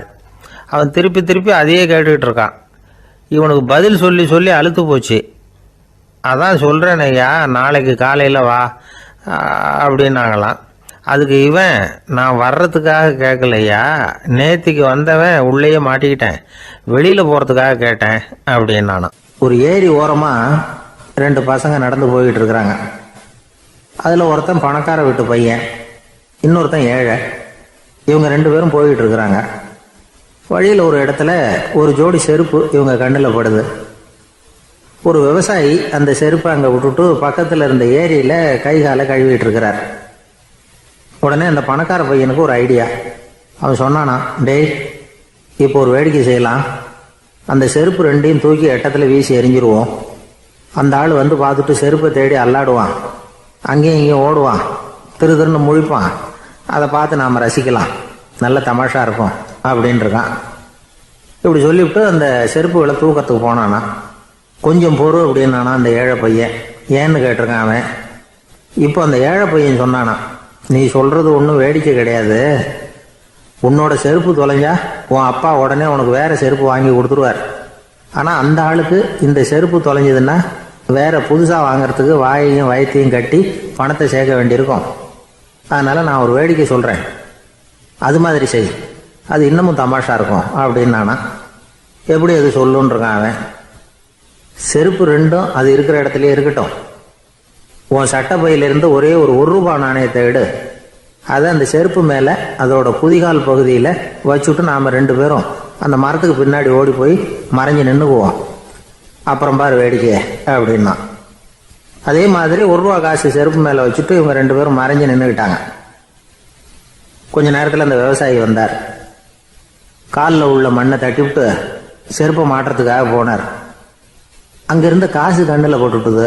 அவருக்கு ஆச்சரியமாக போச்சு. அதை கையில் எடுத்து பார்க்குறார். 4 பக்கமும் திரும்பி திரும்பி பார்க்குறார், யார் இதை வச்சிருப்பான்னு. கடைசியில் ஆகாயத்தை பார்க்குறார். ஆண்டவா, இது உன்னோட கருணை தான். நீ தான் யாரோ புண்ணியவான் மனசில் தர்மம் பண்ணுற எண்ணத்தை உண்டாக்கி இருக்கிற. அந்த புண்ணியவான் நல்லா இருக்கணும் அப்படின்னு வாழ்த்தி அந்த காசை கண்ணில் ஒத்திக்கிட்டாராம். மறைஞ்சிருந்து பார்த்துக்கிட்டு இருந்த ஏழை பையன் இப்படி சொன்னான், பாத்தியா, உன்னை புண்ணியவான்னு வாழ்த்திக்கிட்டு போறார் அந்த ஆள். அவருக்கும் சந்தோஷம், அதை பார்த்து நமக்கும் சந்தோஷம். உனக்கு ரூபாங்கிறது ஒரு பெரிய விஷயம் இல்லை, ஆனால் அதனால் நமக்கு கிடைச்சிருக்கிற மகிழ்ச்சி ரொம்ப உயர்வானது அப்படின்னு நானும். வேடிக்கையும் கிண்டலும் இது மாதிரி அடுத்தவங்களுக்கு இடைஞ்சலாக இல்லாமல் இருக்கணும் அப்படிங்கிறார் கலைவாணர். ஆனால் பாருங்க, அவருக்கே இடைஞ்சலாக வர்ற விஷயங்களை கூட அவர் வேடிக்கையாக தான் எடுத்துக்கிட்டாராம். ஒரு தடவை ஒருத்தர் கலைவாணர்கிட்ட வந்து, ஐயா, என் குழந்தை செத்து போச்சு அப்படின்னு சொல்லி அழுதாராம். உடனே இவர் அவருக்கு 100 ரூபா பணத்தை கொடுத்து, இந்தாங்க அடக்கம் செய்யுங்க அப்படின்னு சொல்லி அனுப்பி வச்சாராம். 1 வருஷம் கழிச்சு மறுபடியும் அதே ஆள் வந்திருக்கார். இவர் மறந்துருப்பாருங்கிற நினைப்புல, அண்ணே என் குழந்தை இறந்து போச்சுண்ணே அப்படின்னாராம். இவர் மறுபடியும் 100 ரூபா கொடுத்து ஆறுதல் சொல்லி அனுப்பி வச்சாராம். 7-8 மாசம் கழிச்சு மறுபடியும் அதே ஆள் வந்திருக்கார். அவர் வாயை திறக்கிறதுக்கு முன்னாடியே இவர் 100 ரூபாய் அவர் கையில வச்சு, போன 2 தடவை தான் குழந்தை செத்து போச்சு, இந்த தடவையாவது அதை சாகாம காப்பாத்தி விடு அப்படின்னு சொல்லி அனுப்பி வச்சாராம். அதுக்கப்புறம் அந்த ஆள் வர்றதே இல்லையா. எனக்கு வாழ்க்கையில் ஒரே ஒரு ஆசை தான் சார் அப்படின்னார் ஒருத்தர். அது என்னன்னு கேட்டேன். ஆசைகளை ஒழிச்சுடணுங்கிறது தான் என்னோட ஆசை அப்படின்னார். இப்படி ஆசைகளை ஒழிக்க வேண்டும் அப்படிங்கிறதையே ஒரு ஆசையாக கொள்வது அபத்தம் அப்படிங்கிறார் ஒரு பெரியவர். இது மாதிரி ஆசைகளை ஒழிக்க ஆசைப்பட்டா அந்த நோக்கம் நிறைவேறாதான். அந்த முயற்சியால் புதுசாக சில துன்பங்கள் தான் சேருமா. அதில் புதுசாக ஒரு ஆசை தலை தூக்கும் அப்படிங்கிறார் அவர். ஆசைகளை தானாக விழ வச்சுடலாம். அதுக்கு வழி என்ன தெரியுமா? எந்த ஒரு ஆசையையுமே பூரணமாக நிறைவேற்றி கொள்ள முடியாதுங்கிறத உணரணும். அதை உணர்ந்தா ஆசைகள் தானாக விழுந்துடும். அதை விட்டுட்டு ஆசைகளை விட்டுடணுங்கிறதையே ஒரு ஆசையாக வச்சுக்கிட்டு அதுக்காக கடுமையாக முயற்சிகளையும் செஞ்சுக்கிட்டு, நான் ஆசைகளை விட்டுட்டு ஞானோதயம் அடையிறதுக்கு கடுமையாக முயற்சி பண்ணிகிட்டு இருக்கிறேன் சார் அப்படின்னு சொல்லிக்கிட்டு இருந்தால் எந்த காலத்துலேயும் ஞானோதயம் வரப்போகிறதில்ல. அதுக்கு பதிலாக துன்பந்தான் சேரும் அப்படிங்கிறது அவரோட கருத்து. எந்த ஒரு ஆசையையும் பூரணமாக நிறைவேற்றி கொள்ள முடியாது அப்படிங்கிறத உணரணும். ஒரு ராஜா, அவர் மனசில் அமைதி இல்லை, எப்பவும் கஷ்டப்பட்டுக்கிட்டே இருந்தார். இந்த துன்பத்தை போக்குறதுக்கு பல வழிகளில் என்னென்னமோ முயற்சியெல்லாம் பண்ணி பார்த்தார். ஒன்றும் சரியாக வரல. கடைசியாக ஒரு காரியம் பண்ணார். அதாவது ஒரு வேதாந்தியை தேடிட்டு போனார். அவரை பார்த்து கேட்டார், ஐயா, என்னுடைய துன்பங்கள்லேருந்து நான் விடுபடணும், அதுக்கு சுலபமாக ஏதாவது ஒரு வழி இருந்தால் சொல்லுங்களேன் அப்படின்னு கேட்டுக்கிட்டார். அதுக்கு அந்த வேதாந்தி சொன்னார், அதுக்கு ஒரு வழி சொல்கிறேன், அது மாதிரி செய். அதாவது உன்னுடைய ராஜ்யத்துக்குள்ள போதுங்கிற மனசோட வாழுற ஒருத்தனை கண்டுபிடிக்கணும். அப்படி கண்டுபிடிச்சி அவனுடைய சட்டையை வாங்கி நீ போட்டுக்கணும். அப்படி போட்டுக்கிட்டா உன்னுடைய துன்பம் தீர்ந்துரும் அப்படின்னார். உடனே ராஜாவுக்கு ரொம்ப மகிழ்ச்சி. அரண்மனையில் இருந்த அத்தனை பேரையும் ஆளுக்கு ஒரு பக்கமாக அனுப்புனார். தேட சொன்னார். போதுங்கிற மனசுடைய ஒருத்தனை கண்டுபிடிச்சி கொண்டுகிட்டு வாங்க அப்படின்னார். எங்கெங்கேயோ தேடி கடைசியாக ஒரு ஆளை கண்டுபிடிச்சாங்க. அவன் போதுங்கிற மனசோட இருக்கிறவன் தான். ஆனால் அவன்கிட்ட சட்டை எதுவும் இல்லை. இடையில கட்டியிருக்கிற துண்டே போதுங்கிற மனசோடு அவன் வாழ்ந்துக்கிட்டு இருக்கிறான். சட்டை இருந்தாவில் ராஜா வாங்கி மாட்டிக்க முடியும். அந்த வேதாந்தி ஏன் அப்படி சொன்னாருங்கிறதுக்கான அர்த்தம் இப்போ தான் ராஜாவுக்கு புரிஞ்சுதான். இது வரைக்கும் சொன்னதெல்லாம் ஞான மார்க்கத்தை தேடிக்கிட்டுறவனுக்கான உள்ள தகவல். இப்போ இன்னைக்கு இளைஞர்கள் இதை கேட்டுவிட்டு நமக்கு ஆசையே வேணாம் அப்படின்னு முடிவு பண்ணிவிட்டா வாழ்க்கையில் முன்னேறவே முடியாது. நம்முடைய முயற்சிக்கு ஆசை தான் தூண்டுகோல். அதனால் இந்த ஆசையையும் அந்த ஆசையையும் போட்டு குழப்பிக்க கூடாது. ஆனால் ஒன்று, பேராசை நமக்கு தேவையில்லை. நாம் படுற ஆசையிலேயும் ஒரு நியாயம் இருக்கணும். ஏன்னா நம்மளில் சில பேர் நீங்கள் தான் சார் சொன்னீங்க, அதனால தான் ஆசைப்பட்டேன், அரை தான் கிடச்சிது மிச்சம் அப்படிம்பாங்க கன்னத்தை தடவிக்கிட்டே. அதனால் இப்போல்லாம் எந்த தகவலை சொன்னாலும் ரொம்ப எச்சரிக்கையாக இருக்க வேண்டியிருக்குது. ஒரு ஆள் ஒரு கடை வச்சு வியாபாரம் பண்ணிகிட்டு இருந்தான். அவனுக்கு ரொம்ப பேராசை, நிறைய பணம் சேர்க்கணும்னு. திடீர்னு ஒரு நாள் அவனுக்கு உடம்பு ரொம்ப சுகம் இல்லாமல் போயிட்டுது. இனிமேல் பிழைக்கிறது கஷ்டங்கிற நிலைமை. மரணப்படுகையில் இருக்கிறான். சொந்தக்காரங்கள்லாம் சுற்றி உட்காந்துருக்குறாங்க. இவன் மெதுவாக கண்ணை திறந்து பார்க்குறான். என் வீட்டுக்காரி எங்கேன்னா, இதோ இருக்கேன் அப்படின்னாங்க அந்த அம்மா. பசங்கள்லாம் எங்கேங்கிறான். இதோ பக்கத்தில் தான் நின்றுட்டு இருக்கிறோங்கிறாங்க. பொண்ணுங்க எங்கேங்கிறான். எல்லாம் இங்கே தான் இருக்கிறோம் அப்படிங்கிறாங்க. எல்லாம் இங்கே தான் பக்கத்தில் தான் இருக்கோம், நீங்கள் கவலைப்படாதீங்கன்னு சொல்கிறாங்க எல்லாம். அவன் மெதுவாக கஷ்டப்பட்டு வாயை திறந்து, அட பாவிங்களா, எல்லாரும் இங்கே இருந்தால் அங்கே கடையை யார் கவனிக்கிறது அப்படின்னானா. கடற்கரை ஓரமாக ஒரு பெரியவர் கையால் மணலை கீறிக்கிட்டே உட்காந்துருக்கிறார். என்னத்தையும் தேடிட்டு இருக்கிறது மாதிரி தெரிஞ்சுது. மெதுவாக கிட்டத்தில் போய் என்னத்தை தேடிட்டு இருக்கிறீங்க அப்படின்னு கேட்டோம். அவரு சாவகாசமாக நிமிந்து பார்த்து நிம்மதியை தேடிட்டு இருக்கிறேன்னார். நாங்கள் ஒரு மாதிரி ஆயிட்டோம். இருந்தாலும் சமாளிச்சுக்கிட்டு, சார் மணல்ல கிழிஞ்சல் தான் கிடைக்கும், நிம்மதி கிடைக்காது அப்படின்னோம். சரி, இன்னைக்கு வசமா நம்மகிட்ட ஒரு ஆள் மாட்டிக்கிட்டார் அப்படின்னு நினைச்சு அவர் பக்கமா போய் உட்காந்துக்கிட்டு கதை சொல்ல ஆரம்பிச்சிட்டோம். ஒரு பெரிய மன்னர் இருந்தார். அவருக்கு எல்லா வசதியும் இருந்தது. இருந்தாலும் ஒரே ஒரு குறை. அது என்னன்னா நிம்மதி இல்லைங்கிற குறை. அரண்மனையில தினமும் கலை நிகழ்ச்சி, நாட்டியம் எல்லாம் நடந்துகிட்டு தான் இருந்தது. இருந்தாலும் நிம்மதி இல்லை. சரி, நிம்மதி எங்க கிடைக்கும் அப்படின்னு தேட ஆரம்பிச்சார். உடனே அதுக்கான முயற்சிகள்ல தீவிரமா இறங்கினார். நாட்டில் உள்ள தத்துவ மேதைகளை எல்லாம் கூப்பிட்டுட்டு வர சொன்னார். எல்லாரும் சேர்ந்தாங்க. அவங்கள பார்த்து நிம்மதி எங்க இருக்குது அப்படின்னு விசாரிச்சார். அவங்களுக்கு அது தெரிஞ்சா ஏன் இப்படி ராஜா முன்னாடி நின்றுட்டு இருக்க போறாங்க? ராஜாவோட கேள்விக்கு ஒவ்வொருத்தரும் ஒவ்வொரு மாதிரி விளக்கம் கொடுக்க ஆரம்பிச்சிட்டாங்க. எந்த பதிலும் ராஜாவுக்கு திருப்தி அளிக்கக்கூடிய அளவுக்கு இல்லை. சரி, போயிட்டு வாங்கன்னு சொல்லி அவங்களெல்லாம் அனுப்பி வச்சுட்டார். ஒரு நாள் அவர் மாளிகையில உப்பருகையில நின்றுட்டு இருக்கிறார். அந்த சமயத்துல தெருவில் ஒரு பிச்சைக்காரன் ரொம்ப உல்லாசமா பாட்டு பாடிக்கிட்டே போயிட்டு இருக்கிறான். குரல்ல ஒரு சந்தோஷம், நடையில ஒரு மிடுக்கு. அவங்ககிட்ட கொஞ்சம் கூட கவலை இருக்கிறதா தெரியல. உடனே ராஜா அதை பார்த்தார். ஏவலாளிகளை கைதட்டி கூப்பிட்டார். உடனே ஓடி போய் அந்த பிச்சைக்காரனை இங்க அழைச்சிட்டு வாங்கன்னு உத்தரவு போட்டார். இவங்க உடனே ஓடி போய் அவனை கூப்பிட்டாங்க. அரண்மனைக்கு வாழ்ந்தாங்க. அவன் வரல. அரண்மனைக்கு உள்ள அடி எடுத்து வைக்க மாட்டேன்னு சொல்லிவிட்டான். ராஜா கிட்ட விஷயத்தை சொன்னாங்க. அவருக்கு ரொம்ப ஆச்சரியம், இப்படி ஒரு ஆள் இருக்கிறானா அப்படின்னு. சரி, அவன் என்னதான் சொல்றான் அப்படின்னு விசாரிச்சார். இவங்க மறுபடியும் தெருவுக்கு போய் கேட்டாங்க. என்னை பார்க்கணும்னா ராஜா விருப்பப்பட்டாருன்னா அவரை வேணும்னா இங்க வர சொல்லுங்க அப்படின்னு சொல்லிவிட்டான். அதை ராஜா கிட்ட சொன்னாங்க. அவருக்கு கோபம் வரல. இவ்வளவு சுதந்திர உணர்வோடு இருக்கிறவன் சாதாரண ஆளா இருக்க முடியாது அப்படின்னு நினைச்சார். உடனே கிடுகிடுன்னு இறங்கி தெருவுக்கு வந்தார். பிச்சைக்காரங்கிட்ட போனார். நீ கவலைப்படாம சந்தோஷமா பாடிட்டு போறியே, அது எப்படி முடியுது உன்னால அப்படின்னு கேட்டார். ஏன் அப்படி கேக்குறீங்கன்னு அவன், அதுக்கு இல்ல, எனக்கு அரண்மனையில எவ்வளவோ சுகபோகங்கள்லாம் இருக்கு, இருந்தாலும் நிம்மதி இல்லை. இது ஏன்னு எனக்கு தெரியல. இந்த தேசத்துல உள்ள அறிஞர்களை எல்லாம் கூப்பிட்டு கேட்டு பார்த்துட்டேன், அவங்களுக்கும் தெரியல. உன்னை கேட்டா தெரியும்னு நினைச்சேன், அதனாலதான் சந்திக்கிறதுக்கு ஆசைப்பட்டேன். ஆனா நீ வரமாட்டேன்னு விட்டியே அப்படின்னார். பிச்சைக்காரன் கடகடன்னு சிரிக்க ஆரம்பிச்சுட்டான். மகிழ்ச்சிக்கும் உங்களுக்கும் தடையா இருக்கிறது இந்த மாளிகை தான். இதை விட்டுட்டு வெளியில வந்துட்டா நிம்மதி தேடிட்டு வந்துடும்னா. நான் அரசன், எனக்குன்னு கடமைகள் இருக்கு, அதையெல்லாம் விட்டுட்டு எப்படி வர முடியும்னார் ராஜா. ரெண்டும் ஒரே நேரத்துல கிடைக்கணுங்கிறது முடியாத காரியம். உங்க சுகபோகத்துக்கு விலையாதான் உங்க நிம்மதியை கொடுத்துக்கிட்டு இருக்கிறீங்க. என்ன பாருங்க, என்கிட்ட எதுவும் இல்லை, அதனால எதுவும் போயிடுமோங்கிற பயமும் இல்லை, நிம்மதியா இருக்கிறேன் அப்படின்னா அவன். ராஜா உடனே சந்தோஷப்பட்டு தன்னுடைய மேலங்கியை எடுத்து அவனுக்கு பரிசா கொடுத்தாரான். அவன் சிரிச்சுக்கிட்டே அதை வாங்க மாட்டேன்னு விட்டானான். இதை நீங்க எனக்கு கொடுக்கறதுனால எந்த பயனும் இல்லை, அதே நேரத்துல அதை வாங்கிட்டேன்னா அடுத்த வினாடியிலிருந்து அதை எப்படி காப்பாத்துறதுங்கிற கவலை எனக்கு சேர்ந்துடும். அப்புறம் தூக்கம் வராது, நிம்மதி போயிடும் அப்படின்னானா. சொல்லிவிட்டு அவன் பாட்டுக்கு சந்தோஷமா பாடிக்கிட்டே போயிட்டான். நிம்மதி எங்க இருக்குங்கிறதையும் ராஜா தெரிஞ்சுக்கிட்டார். அந்த இடத்துக்கு தன்னால போக முடியாதுங்கிறதையும் அவர் புரிஞ்சுக்கிட்டார். இப்படி இந்த கதைய அந்த கடற்கரையில மணலை கீறிக்கிட்டே உட்கார்ந்துருந்தார அந்த பெரியவர்கிட்ட சொல்லி முடிச்சோம். அவர் முகத்துல ஒரு தெளிவு தெரிஞ்சது. எங்களை நிமிர்ந்து பார்த்தார். ரொம்ப நன்றிங்க, இப்ப எனக்கு தெரிஞ்சு போச்சு. நிம்மதி வேணும்னா அதுக்கு என்ன பண்ணணும்னு இப்ப நல்லா புரிஞ்சுக்கிட்டேன் அப்படின்னார். என்ன புரிஞ்சுக்கிட்டீங்கன்னு கேட்டோம்.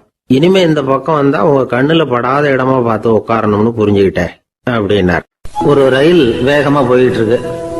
அது ஒரு ரயில்வே ஸ்டேஷன்ல கொஞ்ச நேரம் நின்னுது. அப்போ அதுல ஒரு ஆள் ஏறினார். தலையில ஒரு மூட்டையை வச்சிருந்தார். மூட்டையை தலையில சுமந்துக்கிட்டே உள்ள வந்தாரு. மூட்டையை தலையில சுமந்துக்கிட்டே ஒரு இடத்துல உட்கார்ந்தார். ரயில் மறுபடியும் புறப்பட்டது. இவர் தன் தலையில இருந்த மூட்டையை கீழே இறக்கி வைக்கணும்ல, வைக்கல, சுமந்துக்கிட்டே வர்றார். எதிரில் உட்காந்துருந்தவர் கேட்டார், ஏங்க ஏன் இப்படியே உட்காந்துருக்குறீங்க தலையில மூட்டையை வச்சுக்கிட்டு? மூட்டையை கீழே இறக்கி வைக்கலாமே அப்படின்னார். வேணாங்க, பாவம், தலையில இருக்கிற மூட்டையை இறக்கி ரயிலில் வச்சா ரயிலுக்கு பாரம் அதிகமாக இருக்கும் அப்படின்னார் அவரு. இப்படி ஒரு ஆளை பார்த்தா நமக்கு சிரிப்பு தான் வரும். ஏன்னா ரயிலுங்கிறது அந்த மூட்டையையும் சேர்த்து சுமந்துக்கிட்டு தான் போகுது. அவன் அந்த மூட்டையை தலையில வச்சிருந்தாலும் ஒண்ணுதான், தரையில வச்சிருந்தாலும் ஒண்ணுதான். அதனால ரயிலுக்கு எந்த மாற்றமும் ஏற்பட போறதில்ல. அதே மாதிரி தான் நம்ம மனமும். இதுவும் ஒரு தேவையில்லாத சுமை, அனாவசியமா சுமந்துக்கிட்டு இருக்கிறோம். இத கீழே இறக்கி வச்சுட்டா வாழ்க்கை பிரயாணம் சுகமா இருக்கும். ரயில் பிரயாணம் பண்ற அந்த ஆள் மூட்டையை சுமக்கிறான், வாழ்க்கை பிரயாணம் பண்ற நாம மனசை சுமக்கிறோம். இது ரெண்டுக்கும் எந்த வித்தியாசமும் இல்லை. மனசை கீழே இறக்கி வச்சுட்டா பாரம் இல்லாமல் வாழலாம், பறவைகள் மாதிரி பறக்கலாம், குழந்தைகள் மாதிரி கள்ளங்கபடம் இல்லாம வாழலாம். இந்த வெளி உலகத்துல நாம நிலை பெற்று இருக்கணும், வேரூன்றி இருக்கணும். அதே சமயம் நம்முடைய உள்வெளியில ஆன்மீக வாழ்க்கையில பாரம் இல்லாம இருக்கணும். அப்போ பறக்கணும், நதியை போல ஓடணும், மிதக்கணும். பயணம் சுகமா இருக்கும், களைப்பு தெரியாது, கவலை தெரியாது. ஒரு சீடன் போதி தர்மரை நாடி வந்தான். குருவே, நீங்கள் என்ன வெறுமையாக இருக்க சொன்னீங்க, நான் இப்போ மறுபடியும் வெறுமையானவன் ஆகிட்டேன், அதனால இப்போ என்ன செய்ய சொல்றீங்க என்ன அப்படின்னு சொல்லி நின்னான். உடனே அந்த குரு பக்கத்தில் இருந்த ஒரு குச்சியை எடுத்து அவன் தலையில அடிச்சு, போய் அந்த வெற்றுத்தன்மையையும் வீசி எறிந்து விட்டு வா அப்படின்னார். நான் இப்போ காலியா இருக்கிறேன்னு ஒருத்தன் சொல்றான்னு வச்சுங்க, அது உண்மை இல்லை. ஏன்னா இன்னமும் அதுல நான்கிற எண்ணம் இருக்குது. எந்த சிந்தனையும் இல்லாம இருக்கிறது கடினம்தான். ஆனாலும் மனிதன் அதுல உள்ள நுட்பத்தை புரிஞ்சுக்கிட்டான்னா இவ்வளவு தூரம் தூக்கி சுமந்துக்கிட்டு வந்த அந்த மனதின் முட்டாள்தனத்தை அவனே பார்த்துட்டு சிரிப்பான். இதுதான் பெரியவங்க சொல்லியிருக்கிற ஆலோசனை. நம்மால் ஒருத்தன் தலையில ஒரு பெரிய மூங்கில் கூடையோட ரயில்ல உட்கார்ந்தான். கூடை தலையில இருந்தது, கீழே இறக்கி வைக்கல. எதிரில் இருந்தவர் கேட்டார், ஏங்க எதுக்காக அதை அனாவசியமா சுமந்துக்கிட்டே இருக்கீங்க, கீழே இறக்கி வைங்களேன்னார். இல்லைங்க, நான் வீட்டை விட்டு புறப்படும் பொழுதே என் பையன் சொல்லிவிட்டான், கூடைய தலையை விட்டு இறக்கக்கூடாதுன்னு அப்படின்னார். அவன் சின்ன பையன், விவரம் இல்லாம சொல்லியிருப்பான். இப்ப என்ன நேரில் வந்தா பார்த்துக்கிட்டு இருக்கிறான், நீங்க இறக்கி வைங்கன்னார் அவர். அவன் நேரில் பார்த்துக்கிட்டு இல்ல, இருந்தாலும் நான் இந்த கூடையை கீழே இறக்கி வச்சா அது அவனுக்கு தெரிஞ்சிடும் அப்படின்னாரு இவர். அது எப்படின்னார் அவர். அவன் தனக்கு டிக்கெட் வாங்க வேணாம்னு சொல்லி இப்ப இந்த கூடைக்குள்ளதான் உட்கார்ந்துருக்கிறான் அப்படின்னார் இவர். தான் மட்டும் வாழ்ந்தா போதும் அப்படின்னு நினைக்கிறவங்க உண்டு. தானும் வாழணும், அடுத்தவங்களும் வாழணும் அப்படின்னு நினைக்கிறவங்களும் உண்டு. முதல்ல சொன்ன வகையை சேர்ந்த மனிதர்கள் எப்படி தெரியுமா? எப்படியாவது தான் மட்டும் வாழ்ந்தால் போதுங்கிற நினைப்பு தான் எப்பவும் அவங்களுக்கு இருக்கும். தங்களுடைய வளர்ச்சிக்கு எது தடையா இருந்தாலும் சரி, யார் தடையா இருந்தாலும் சரி, அதை அழிச்சுட்டு தான் மறுவேலை பார்ப்பாங்க. அவங்கெல்லாம் பாவ காரியங்களுக்கு தயங்குறதே இல்லை. அப்படிப்பட்ட வாழ்க்கை அவங்களுக்கே இடைஞ்சல அமைஞ்சு விடுறது உண்டு. அதை விளக்கறதுக்கு ஒரு கதையும் உண்டு. ஒரு ஊர்ல அப்படிப்பட்ட ஆள் ஒருத்தன் இருந்திருக்கான். நிறைய பாவங்களை செஞ்சவன். அதன் காரணமா நரகப்படுகொழியில விழுந்துட்டான். நரகப்படுகொழிங்கிறது ஒரு பெரிய கிணறு மாதிரி. ஏற்கனவே பாவம் செஞ்சவங்க நிறைய பேர் அதுல விழுந்து கிடக்குறாங்க. உள்ள ஏகப்பட்ட சத்தம், எல்லாம் அந்த பாவாத்மாக்கள் போடுற சத்தம். இப்போ விழுந்தானே, இவனும் சத்தம் போட்டான். இவன் போடுற சத்தம் கொஞ்சம் அதிகமா கேட்டுது. இந்த கிணத்துக்கு பக்கத்துல புத்தர் உட்கார்ந்துருக்கிறார். அவர் காதுல இவன் போடுற சத்தம் விழுந்தது. உடனே அந்த கிணத்தடிக்கு போனார், குனிஞ்சு பார்த்தார். சாமி என்னை காப்பாத்துங்க அப்படின்னு கத்தனா இவன். புத்தர் அவனை கொஞ்சம் கவனிச்சு பார்த்தார். மனித சமுதாயத்துக்கு அவன் என்னென்ன கெடுதல் பண்ணியிருக்கிறாங்கிற விவரம்லாம் அவர் மனக்கண்ணில் தெரிஞ்சது. அவருக்கு எல்லாம் புரிஞ்சு போச்சு. இருந்தாலும் அவனை காப்பாத்துறதுக்கு ஏதாவது வழி உண்டா அப்படின்னு யோசிச்சார். அவன் தன்னுடைய வாழ்நாளில் ஏதாவது நல்லது செஞ்சிருக்கானா அப்படின்னு பார்த்தார்.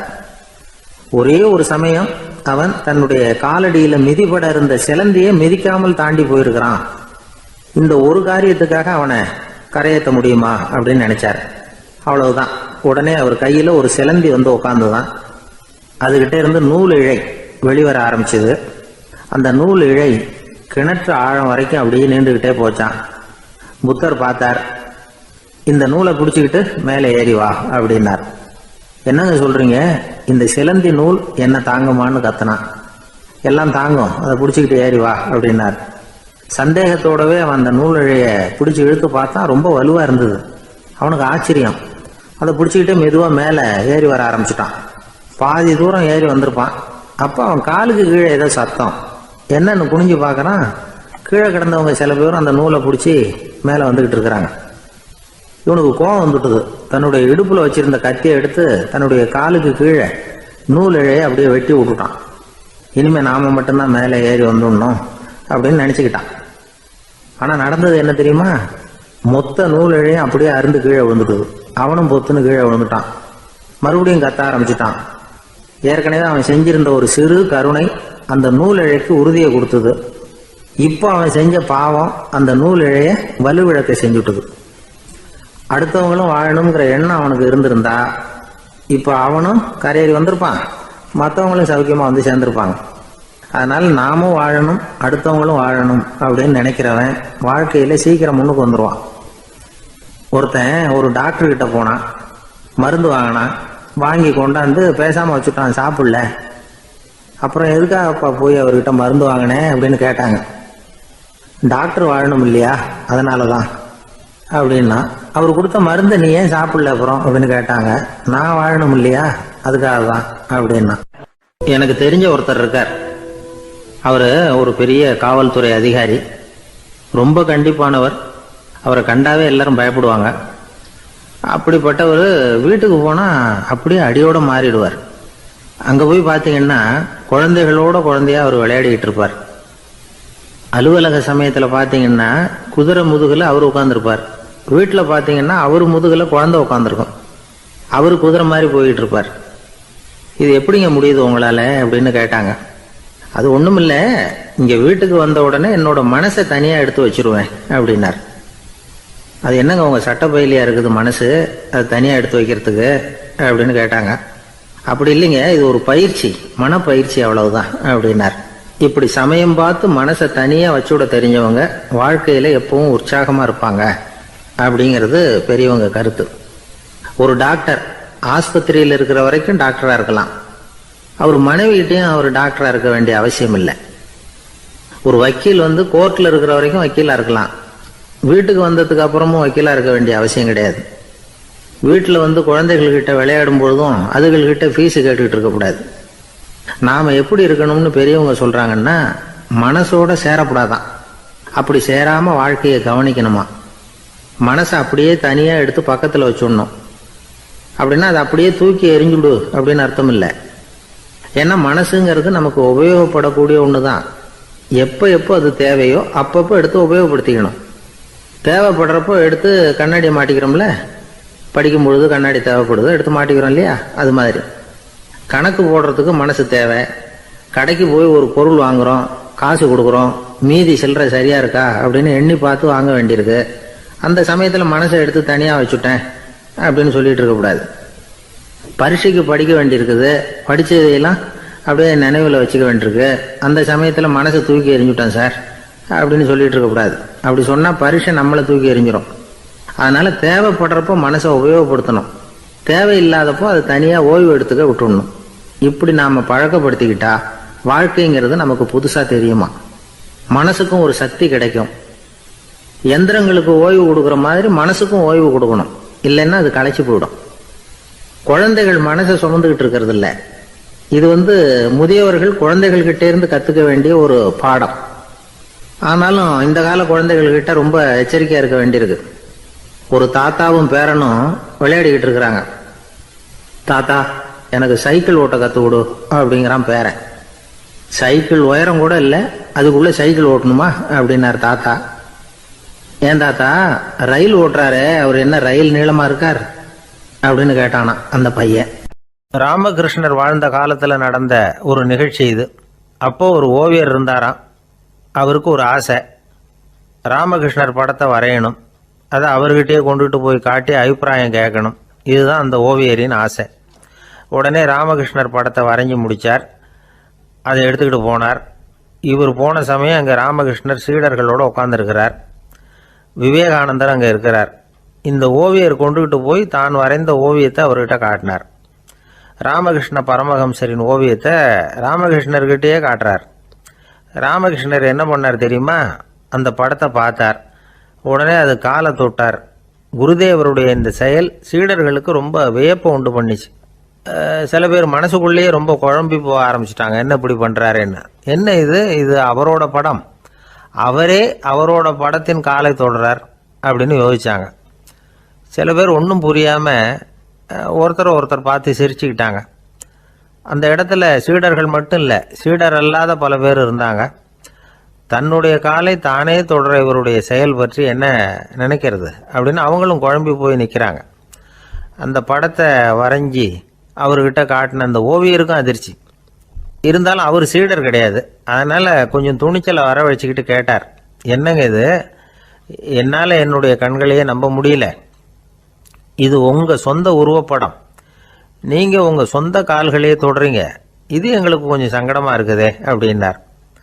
ராமகிருஷ்ணரின் கண்களில் ஆனந்த கண்ணீர் வழிஞ்சுதான். அவர் சொன்னாராம், இது என்னோட படம்ங்கிறது எனக்கு தெரியும், ஆனால் இது என்னோட படம்ங்கிறதுனால நான் இதோட காலை தொடலை. நீ என்னுடைய சமாதி நிலையை இந்த படத்தில் படம் பிடிச்சி காட்டியிருக்கிற, அதனால் அதோட காலை தொடறேன். சமாதி நிலையில் யார் இருந்தாலும், அது என்னுடைய படமாக இருந்தாலும் சரி அல்லது வேற யாருடைய படமாக இருந்தாலும் சரி, படம் யாருதுங்கிறது முக்கியம் இல்லை. இதில் எது முக்கியம்னா அது தன்னை உணர்ந்த ஒரு உணர்நிலையின் படம். அப்படி இருக்கிறப்போ அதோட காலை நான் தொடணும். அதுக்கு நீங்கள் எல்லாரும் ஏன் சங்கடப்படுறீங்கன்னு எனக்கு தெரியல அப்படின்னாராம்.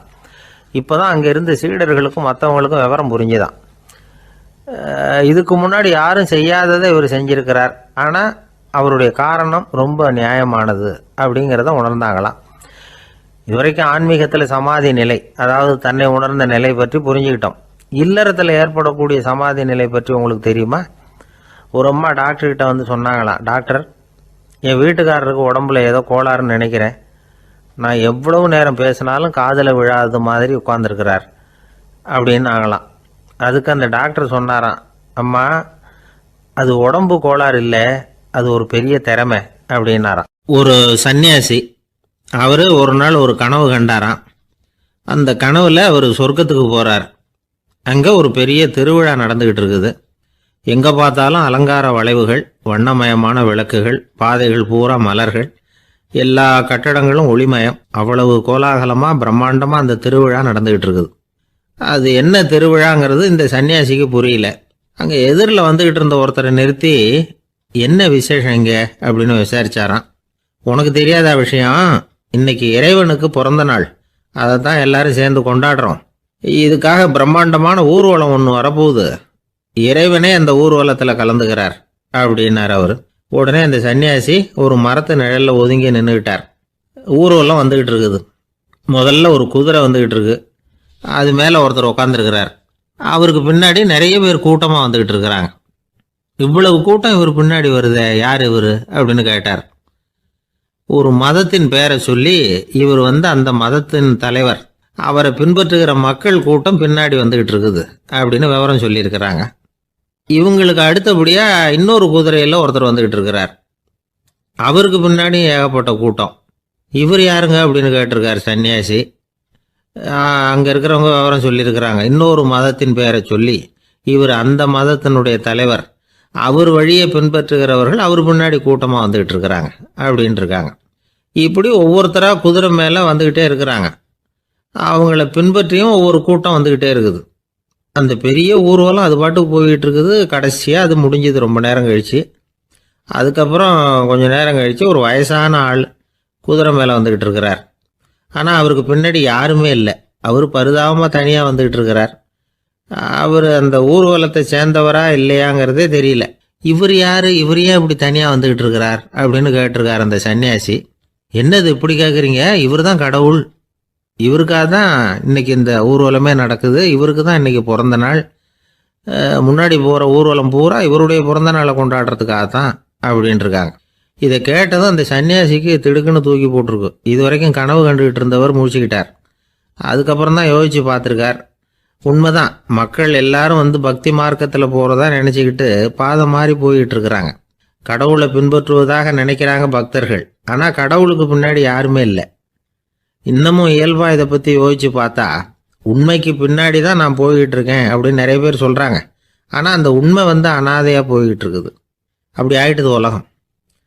இந்த காலத்துலேயும் ஒரு ஊர்வலம், ஒரு பெரிய மனுஷருக்கு பிறந்த நாள் விழா. அவர் குதிரை மேலே ஏறி முன்னாடி போயிட்டு இருக்கிறார். அவருக்கு பின்னாடி ஒரு 100 பேர் தொண்டர்கள் அவங்க பாட்டுக்கு போகிறாங்க. எல்லாம் பணம் கொடுத்து ஏற்பாடு பண்ணவங்க. எல்லாம் பணம் வாங்கிட்டு முன்னாடி போயிட்டு இருக்கிறாங்க.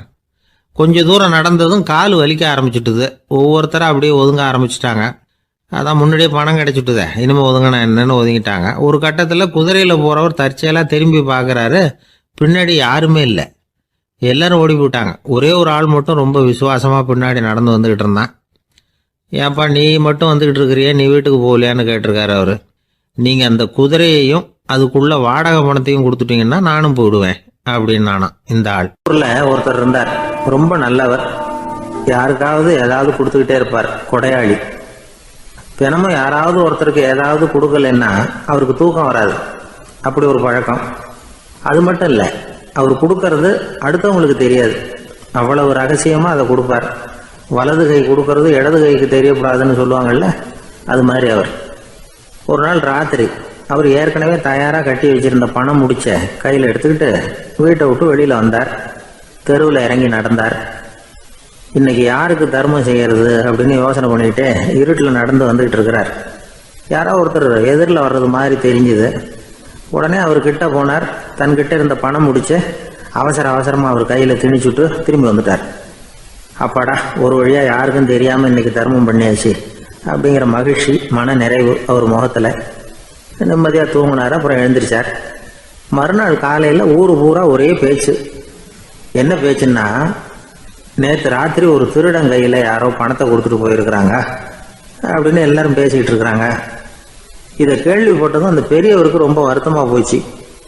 அடடா, போயும் ஒரு திருடனுக்காக உதவி பண்ணியிருக்கிறோம், பிரயோஜனம் இல்லாமல் போட்டுதே அப்படின்னு நினச்சார். சரி, இன்னைக்கும் யாருக்காவது உதவி பண்ணணும் அப்படின்னு முடிவு பண்ணினார். ராத்திரி நேரம் வந்தது. இவர் வழக்கம் போல் தெருவில் இறங்கி நடந்தார்.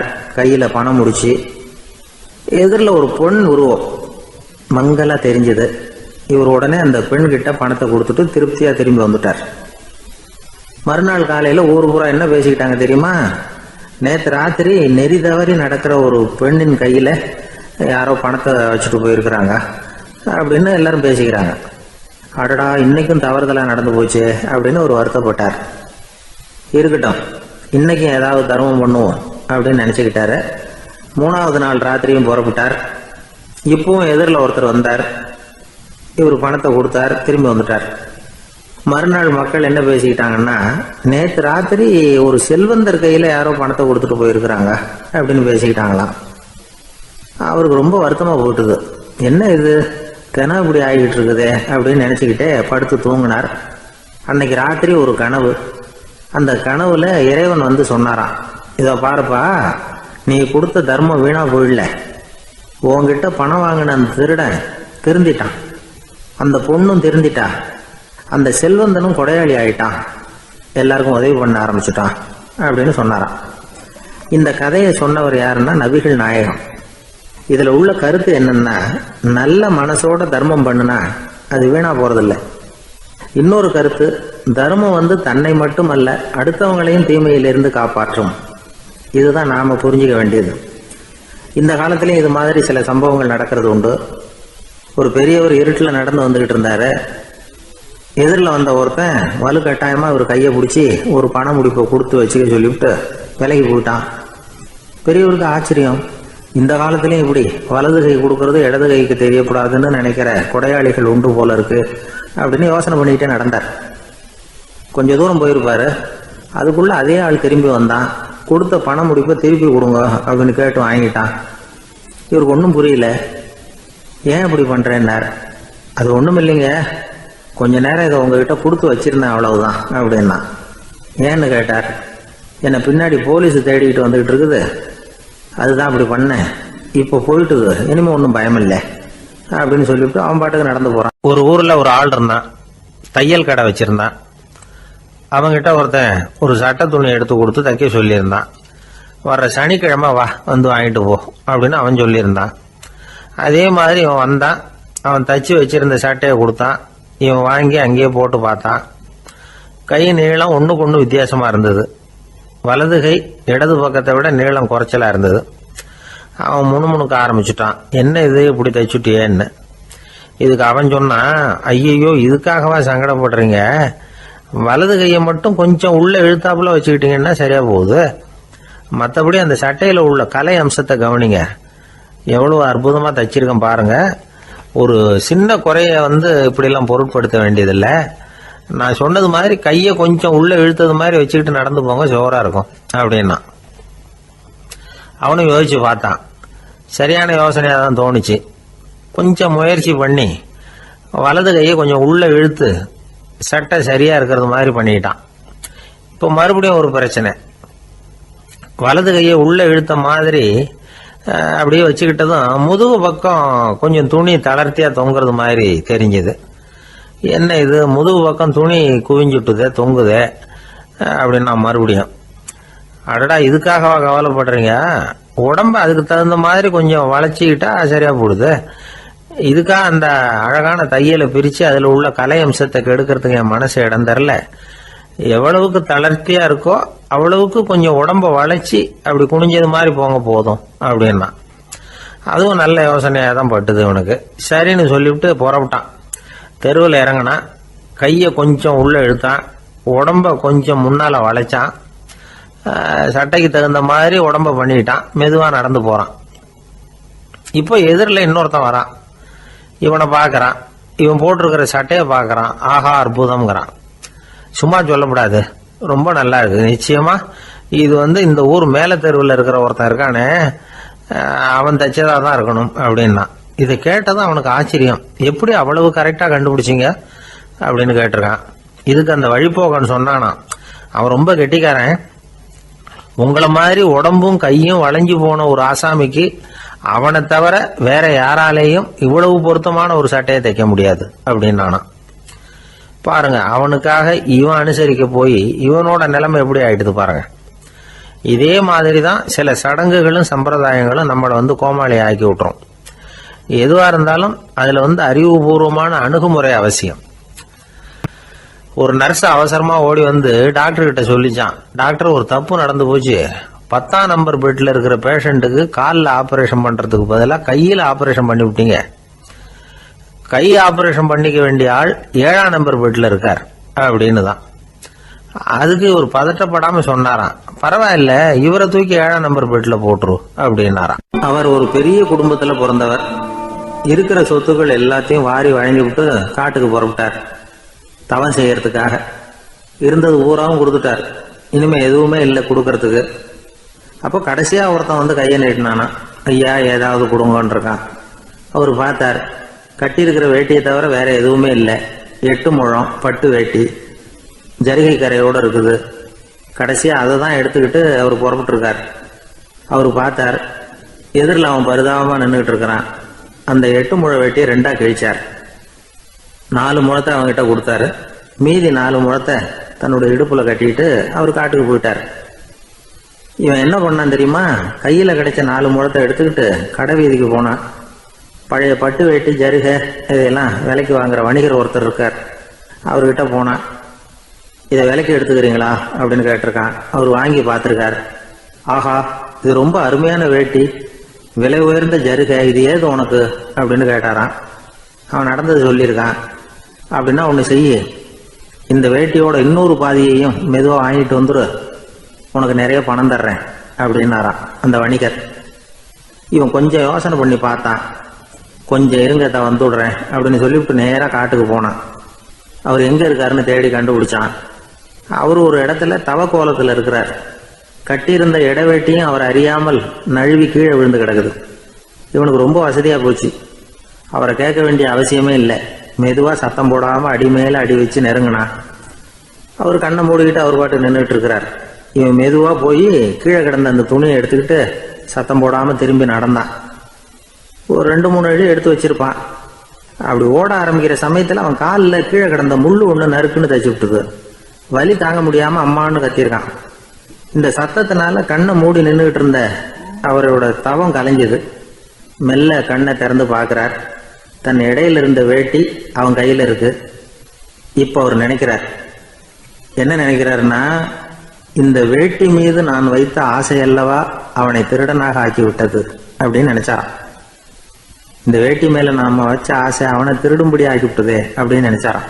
இது எப்பேற்பட்ட மனநிலை அப்படிங்கிறத கொஞ்சம் யோசனை பண்ணி பாருங்க. தான் ஒரு பொருள் மேல வச்ச பற்று இன்னொரு மனிதன் திருடனாக ஆகிறதுக்கு காரணம் ஆயிட்டுதேன்னு நினைக்கிறார். அப்படி நினைச்ச அந்த பெரியவர் யார் தெரியுமா? அவர் தான் மகாவீரர். இழந்துட்டேங்கிறியே, நீ என்னத்தை கொண்டுகிட்டு வந்த எங்க இழந்துடுறதுக்கு? நீ என்னத்தை உண்டாக்குன இது அழிஞ்சுட்டுதுன்னு சொல்றதுக்கு? இதுதான் அவருடைய சிந்தனை. இன்றைக்கு நம்ம சிந்தனையெல்லாம் வேற மாதிரி இருக்குது. ஒருத்தன் நடுத்தருவில் உட்காந்து அழுதுகிட்டு இருந்தான். அந்த வழியா வந்தவர் ஒருத்தர், ஏன்பா அழறேன்னு கேட்டாராம். 5 ரூபா சார், இந்த இடத்துல விழுந்துட்டுது, ரொம்ப நேரமா தேடுறேன், கிடைக்காது போல இருக்கு அப்படின்னு சொல்லிவிட்டு அழறான். எப்போ தொலைஞ்சதுன்னு கேட்டாராம் அவரு. அது எனக்கு தெரியாது சார், பணத்தை தொலைச்சவன் தேடி பார்த்துட்டு போயிட்டான், நான் அவனுக்கு பின்னாடி தேட வந்தவன் அப்படின்னு நானா இவன். கங்கை கரை தோட்டம் பக்கத்தில் ஒரு ஆசிரமம். அங்கே ஒரு பெரியவர் தங்கி இருக்கிறார். அவர் தான் ராமகிருஷ்ண பரமஹம்சர். அந்த ஆசிரமம் இருந்த இடம் கரக்பூர். வங்காளத்தில் பொதுவாக எல்லாரும் மீன் சாப்பிட்றது உண்டு. கங்கையில் குளிச்சுட்டு கையில் ஒரு மீனோடு வர்றது வழக்கம். இவர் இருக்கிற இடத்துக்கு கங்கையில் படகு வழியாக வரணும். அப்படி தான் எல்லாரும் வருவாங்க. வர்றவங்கள ஒன்று கூட்டி ஆன்மீக விஷயங்களை பற்றி பேசிக்கிட்டு இருப்பார். ஒவ்வொரு நாள் ஒவ்வொருத்தர் நகரத்துக்கு போகணும். வரும்பொழுது மீன் கொண்டுகிட்டு வரணும். அதுக்கு ஒரு அட்டவணையே உண்டு ஆசிரமத்தில். அது பிரகாரம் ஒரு நாள் சுவாமி யோகானந்தர் படகுல போனார். படகை செலுத்தினவங்க ராமகிருஷ்ணரையும் சுவாமி யோகானந்தரையும் மற்றவங்களையும் பித்தர்கள் அப்படின்னு சொல்லி ஏளனமாக பேசினாங்க. அவங்க என்ன பைத்தியம் பிடிச்சவங்க அப்படிங்கிறது மாதிரி. சுவாமி யோகானந்தருக்கு ரொம்ப மென்மையான இதயம். இவங்க இப்படி கண்ணாபின்னான்னு பேசுகிறத பார்த்தா மீனை வாங்கிட்டு திரும்புகிறப்போ என்ன நடக்குமோ அப்படிங்கிற பயம் வேற வந்துட்டுது அவருக்கு. அவ்வளவு மென்மையானவர். இதை தெரிஞ்சுக்கிட்ட ராமகிருஷ்ணர், யோகானந்தா இங்கே வா அப்படின்னு கூப்பிட்டார். இவர் கண்ணீரை தொடச்சிக்கிட்டே கிட்ட போனார். சொன்னார், ஐயா, படகு ஓட்டுறவங்க உங்களை பற்றி மோசமாக பேசுகிறாங்க. என்ன திட்டினா பரவாயில்ல, ஆனால் உங்களை அவங்க திட்டுறாங்க, அதை என்னால் தாங்கிக்க முடியல அப்படின்னார். இதை கேட்டதும் ராமகிருஷ்ணருக்கு கோபம் வந்துட்டு தான். என்னது, உன்னுடைய குருவை பற்றி அவங்க மோசமாக பேசும்பொழுது நீ சும்மா இருந்தியா? வெளியில் போ அப்படின்னு விட்டார். குரு நிந்தனை செய்கிறப்போ அதை கேட்டுக்கிட்டு சும்மா இருக்கலாமா? குரு நிந்தனையை கேட்டால் பாவம் இல்லையா? என்னை தூற்றும் போது அவங்க பாவம் செய்கிறாங்க, அதை கேட்டுக்கிட்டு நீ சும்மா இருந்தால் நீயும் பாவம் செய்கிற அப்படின்னாராம். அடுத்த நாள் சுவாமி நிரஞ்சனானந்தர் போக வேண்டிய நாள். இவர் படகுல போகும்பொழுதும் அதே மாதிரி நடந்துதான். அவங்க மோசமாக பேச ஆரம்பித்தாங்க, திட்ட ஆரம்பித்தாங்க. அப்படி கேலி பண்ண ஒருத்தனை இவர் என்ன பண்ணார், பலார்னு கன்னத்தில் அரைஞ்சிட்டார். இன்னொருத்தனை கங்கையில் தூக்கி எறியறதுக்கும் தயாராகிட்டார். அதுக்கப்புறம் அவங்க யாரும் வாயை திறக்கலை. மீன் வாங்கிட்டு வர்றப்பவும் படகுல ஒரே அமைதி. அவ்வளவு பயம் அவங்களுக்கு. ராமகிருஷ்ணர் கூப்பிட்டு விசாரித்தார் என்ன நடந்ததுன்னு. இவர் சொன்னார், அவர் யோகானந்தா போகும்பொழுது என்ன நடந்ததோ அப்படியே தான் இப்பவும் நடந்தது. குரு நிந்தனை செய்கிறத கேட்டுக்கிட்டு நான் சும்மா இருப்பேனா? ஒருத்தனை அப்படியே அரைஞ்சுட்டேன், இன்னொருத்தனை ஆற்றுல தூக்கி போட்டுருவேன்னு பயமுறுத்தினேன், அவ்வளவுதான் அப்படின்னாராம். இப்போவும் ராமகிருஷ்ணருக்கு கோபம் வந்துட்டு தான். என்ன இது, அணியறது காஷாயம், இருக்கிறது ஆசிரமம், உனக்கு இவ்வளவு கோபம் வந்ததுன்னா அப்புறம் என்னத்துக்கு ஆசிரமத்தில் இருக்கணும்? பிரம்மச்சாரி எப்பவும் அமைதியாக இருக்கணும் அப்படின்னு அறிவுரை சொன்னாராம் ராமகிருஷ்ணர். அப்போ இவர் கேட்டாராம், ஏங்க அவருக்கு ஒரு விதமான அறிவுரை சொன்னீங்க, எனக்கு வேற விதமாக அறிவுரை சொல்கிறீங்க, இதில் எது உண்மை அப்படின்னு கேட்டிருக்கார். இதுக்கு ராமகிருஷ்ணர் சொன்ன பதில் என்னென்னா, அட அசடே, சக்கரத்தில் காற்று அதிகமாக இருந்தால் குறைக்கணும், குறைச்சலாக இருந்தால் கூட்டணும். அவன் சாது, அவனுக்கு அதிக உணர்ச்சி தேவை, உனக்கு படபடப்பு அதிகம், உனக்கு பொறுமை தேவை அப்படின்னாராம். இதில் உள்ள கருத்து என்னென்னா, கல்விங்கிறது எப்படின்னா அதை சூழ்நிலைக்கு தகுந்த மாதிரி கற்பிக்கணும். எல்லாருக்கும் ஒரே மாதிரி கற்பிக்கக்கூடாது. கேட்குற ஒரு தகுதி, புரிஞ்சுக்கிற திறமை, இதை பொறுத்து கல்வி அமையணும். ஆரம்ப காலத்தில் ஒரு குரு, அப்போ ஒரு சீடன் இருந்தான். அது வேடிக்கையான குரு, வேடிக்கையான சீடன். ஒரு ஆசிரமம். ஒரு நாள் ஒருத்தன் அவசரமாக அந்த குருவை தேடி வந்திருக்கிறான். என்ன விஷயம்னு விசாரித்தார் குரு. உங்கள் சீடர் என்னை அடிச்சுட்டார் அப்படின்னு புகார் பண்ணானான் அந்த ஆள். குரு சீடனை கூப்பிட்டார். அடிச்சியா இந்த ஆளை அப்படின்னு கேட்டாரான். ஆமான் இருக்கான் சீடன். ஏன் அடிச்சே அப்படின்னு கேட்டாரான். இந்த ஆள் உங்களை பற்றி மட்டமாக பேசிவிட்டான், என்னால் அதை தாங்கிக்க முடியல, அதனால தான் அடிச்சுட்டேன் இருக்கான். அப்படி என்ன பேசினா அப்படின்னு கேட்டாரான். உன்னுடைய குருநாதர் இப்போல்லாம் அர்த்தமில்லாமல் பேச ஆரம்பிச்சுட்டார் அப்படின்னு சொல்லிவிட்டான், அதனால தான் அடிச்சுட்டேன் அப்படின்னு நானான். அதுக்காக அடித்தே அப்படின்னாரான். நான் அதுக்காக அடிக்கலை குருவே, இப்பெல்லாம் நீங்கள் அர்த்தம் இல்லாமல் பேசுகிறதாக அவன் சொல்கிறான். அப்படின்னா இதுவரைக்கும் நீங்கள் அர்த்தத்தோடு பேசினதாகத்தானே அர்த்தம், அது தப்பு தானே, அதனால தான் அடித்தேன் அப்படின்னு நானான். ஒரு ஊரில் ஒரு துறவி இருந்தார், புத்த சமய துறவி. அந்த ஊர் மன்னன் அவரை பற்றி கேள்விப்பட்டிருக்கான். ஒரு நாள் புறப்பட்டு போனான். துறவியின் பாதங்களை தொட்டு வணங்கினான். அதுக்கப்புறம் சொன்னான், ஐயா, நான் உங்களை அரண்மனைக்கு அழைச்சிட்டு போகிறதுக்காக வந்திருக்கிறேன். இனிமேல் நீங்கள் இங்கே எதுக்கு இருக்கணும் அப்படின்னானா. அவன் மனசுக்குள்ளே என்ன நினைப்புன்னா, இவர் எங்கே வர போகிறாரு, நான் ரொம்ப எளிமையானவன், எனக்கு எதுக்கு அரண்மனை வாசம்னு சொல்லிவிடுவார் அப்படின்னு நினச்சிருக்கான். ஆனால் அந்த துறவி என்ன பண்ணார் தெரியுமா? அப்படியா, சரி போகலாம், வா, போய் உன் ரதத்தை கொண்டுட்டு வா, அரண்மனைக்கு போகும்பொழுது அதுக்கு தகுந்த மாதிரி ஆடம்பரமாக போகணும் அப்படின்னு விட்டாரான். துறவி இப்படி சொன்னதும் அந்த மன்னனுக்கு மனசுக்குள்ள சந்தேகம் வந்துட்டுது. இவர் உண்மையிலேயே துறவி தானா, ஏமாத்து பேர் வழி மாதிரி தெரியுதே அப்படின்னு நினச்சிருக்கான். இருந்தாலும் இனிமேல் என்ன பண்ணுறது, சொல்லியாச்சு. ரதத்தை கொண்டுகிட்டு வந்தான்.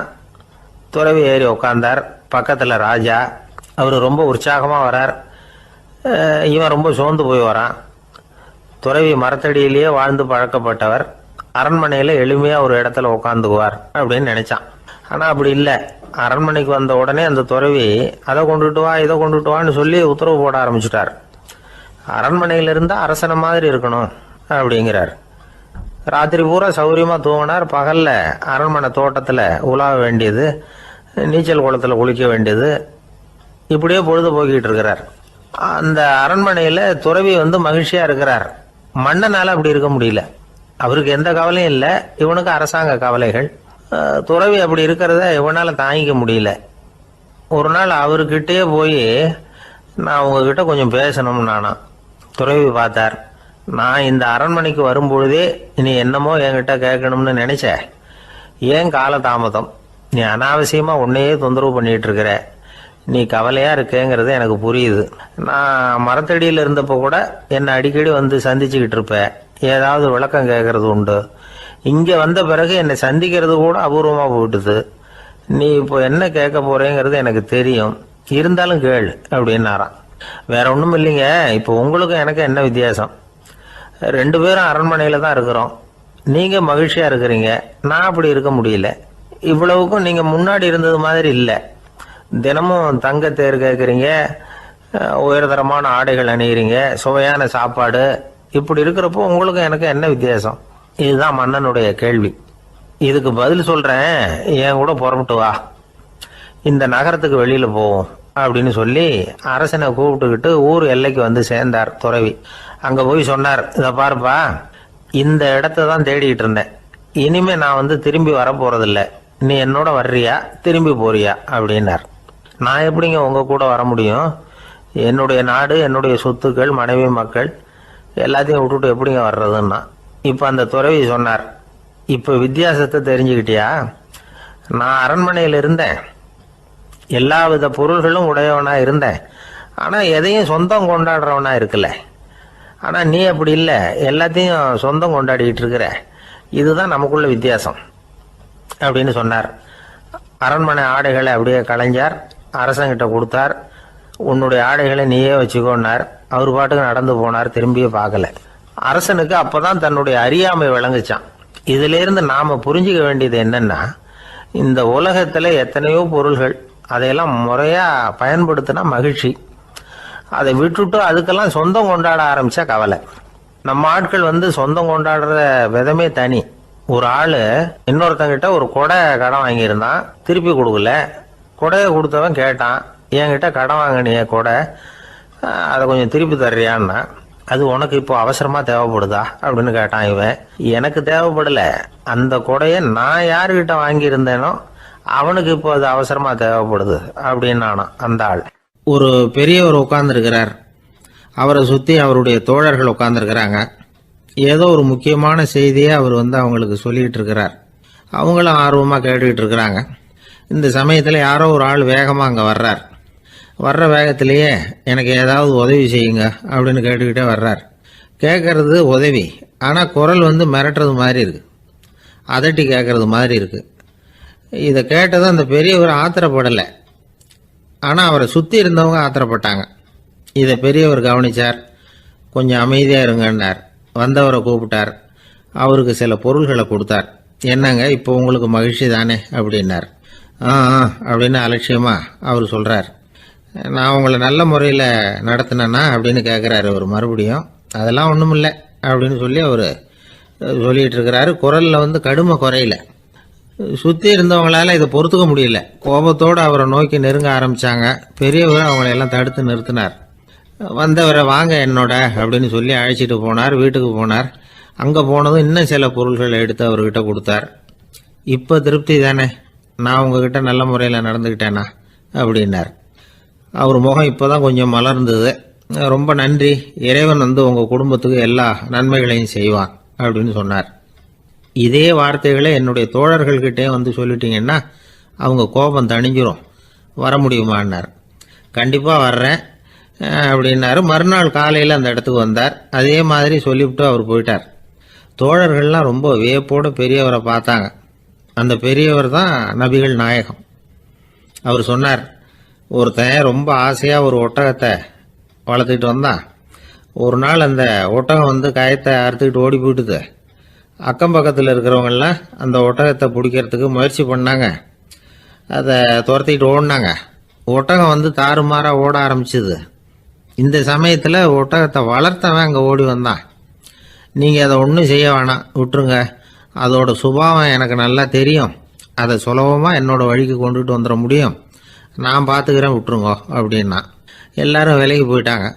இவன் என்ன செஞ்சான் தெரியுமா? கொஞ்சம் புல்லை கையில் எடுத்துக்கிட்டு அந்த ஒட்டகத்தை நெருங்கினான். அவ்வளவுதான். அது ஓடி இவன் காலடியில் உட்காந்துக்கிட்டது. செல்லமாக அதை அப்படியே தடவி கொடுத்தான். முதுகில் ஏறி உட்காந்துக்கிட்டான். அது பாட்டுக்கு சாதுவாக நடந்து போகுது. இந்த கதையை நபிகள் நாயகம் தம்முடைய தோழர்களுக்கு சொல்கிறார். ஒட்டகத்தை மட்டும் இல்லை, சில மனிதர்களையும் கூட சில விதத்தில் அணுகிதான் அவர்களை சீர்திருத்த வேண்டியிருக்குது அப்படிங்கிறத அவங்களுக்கு உணர்த்தினார். இது ஒரு அழகான உளவியல் அணுகுமுறை.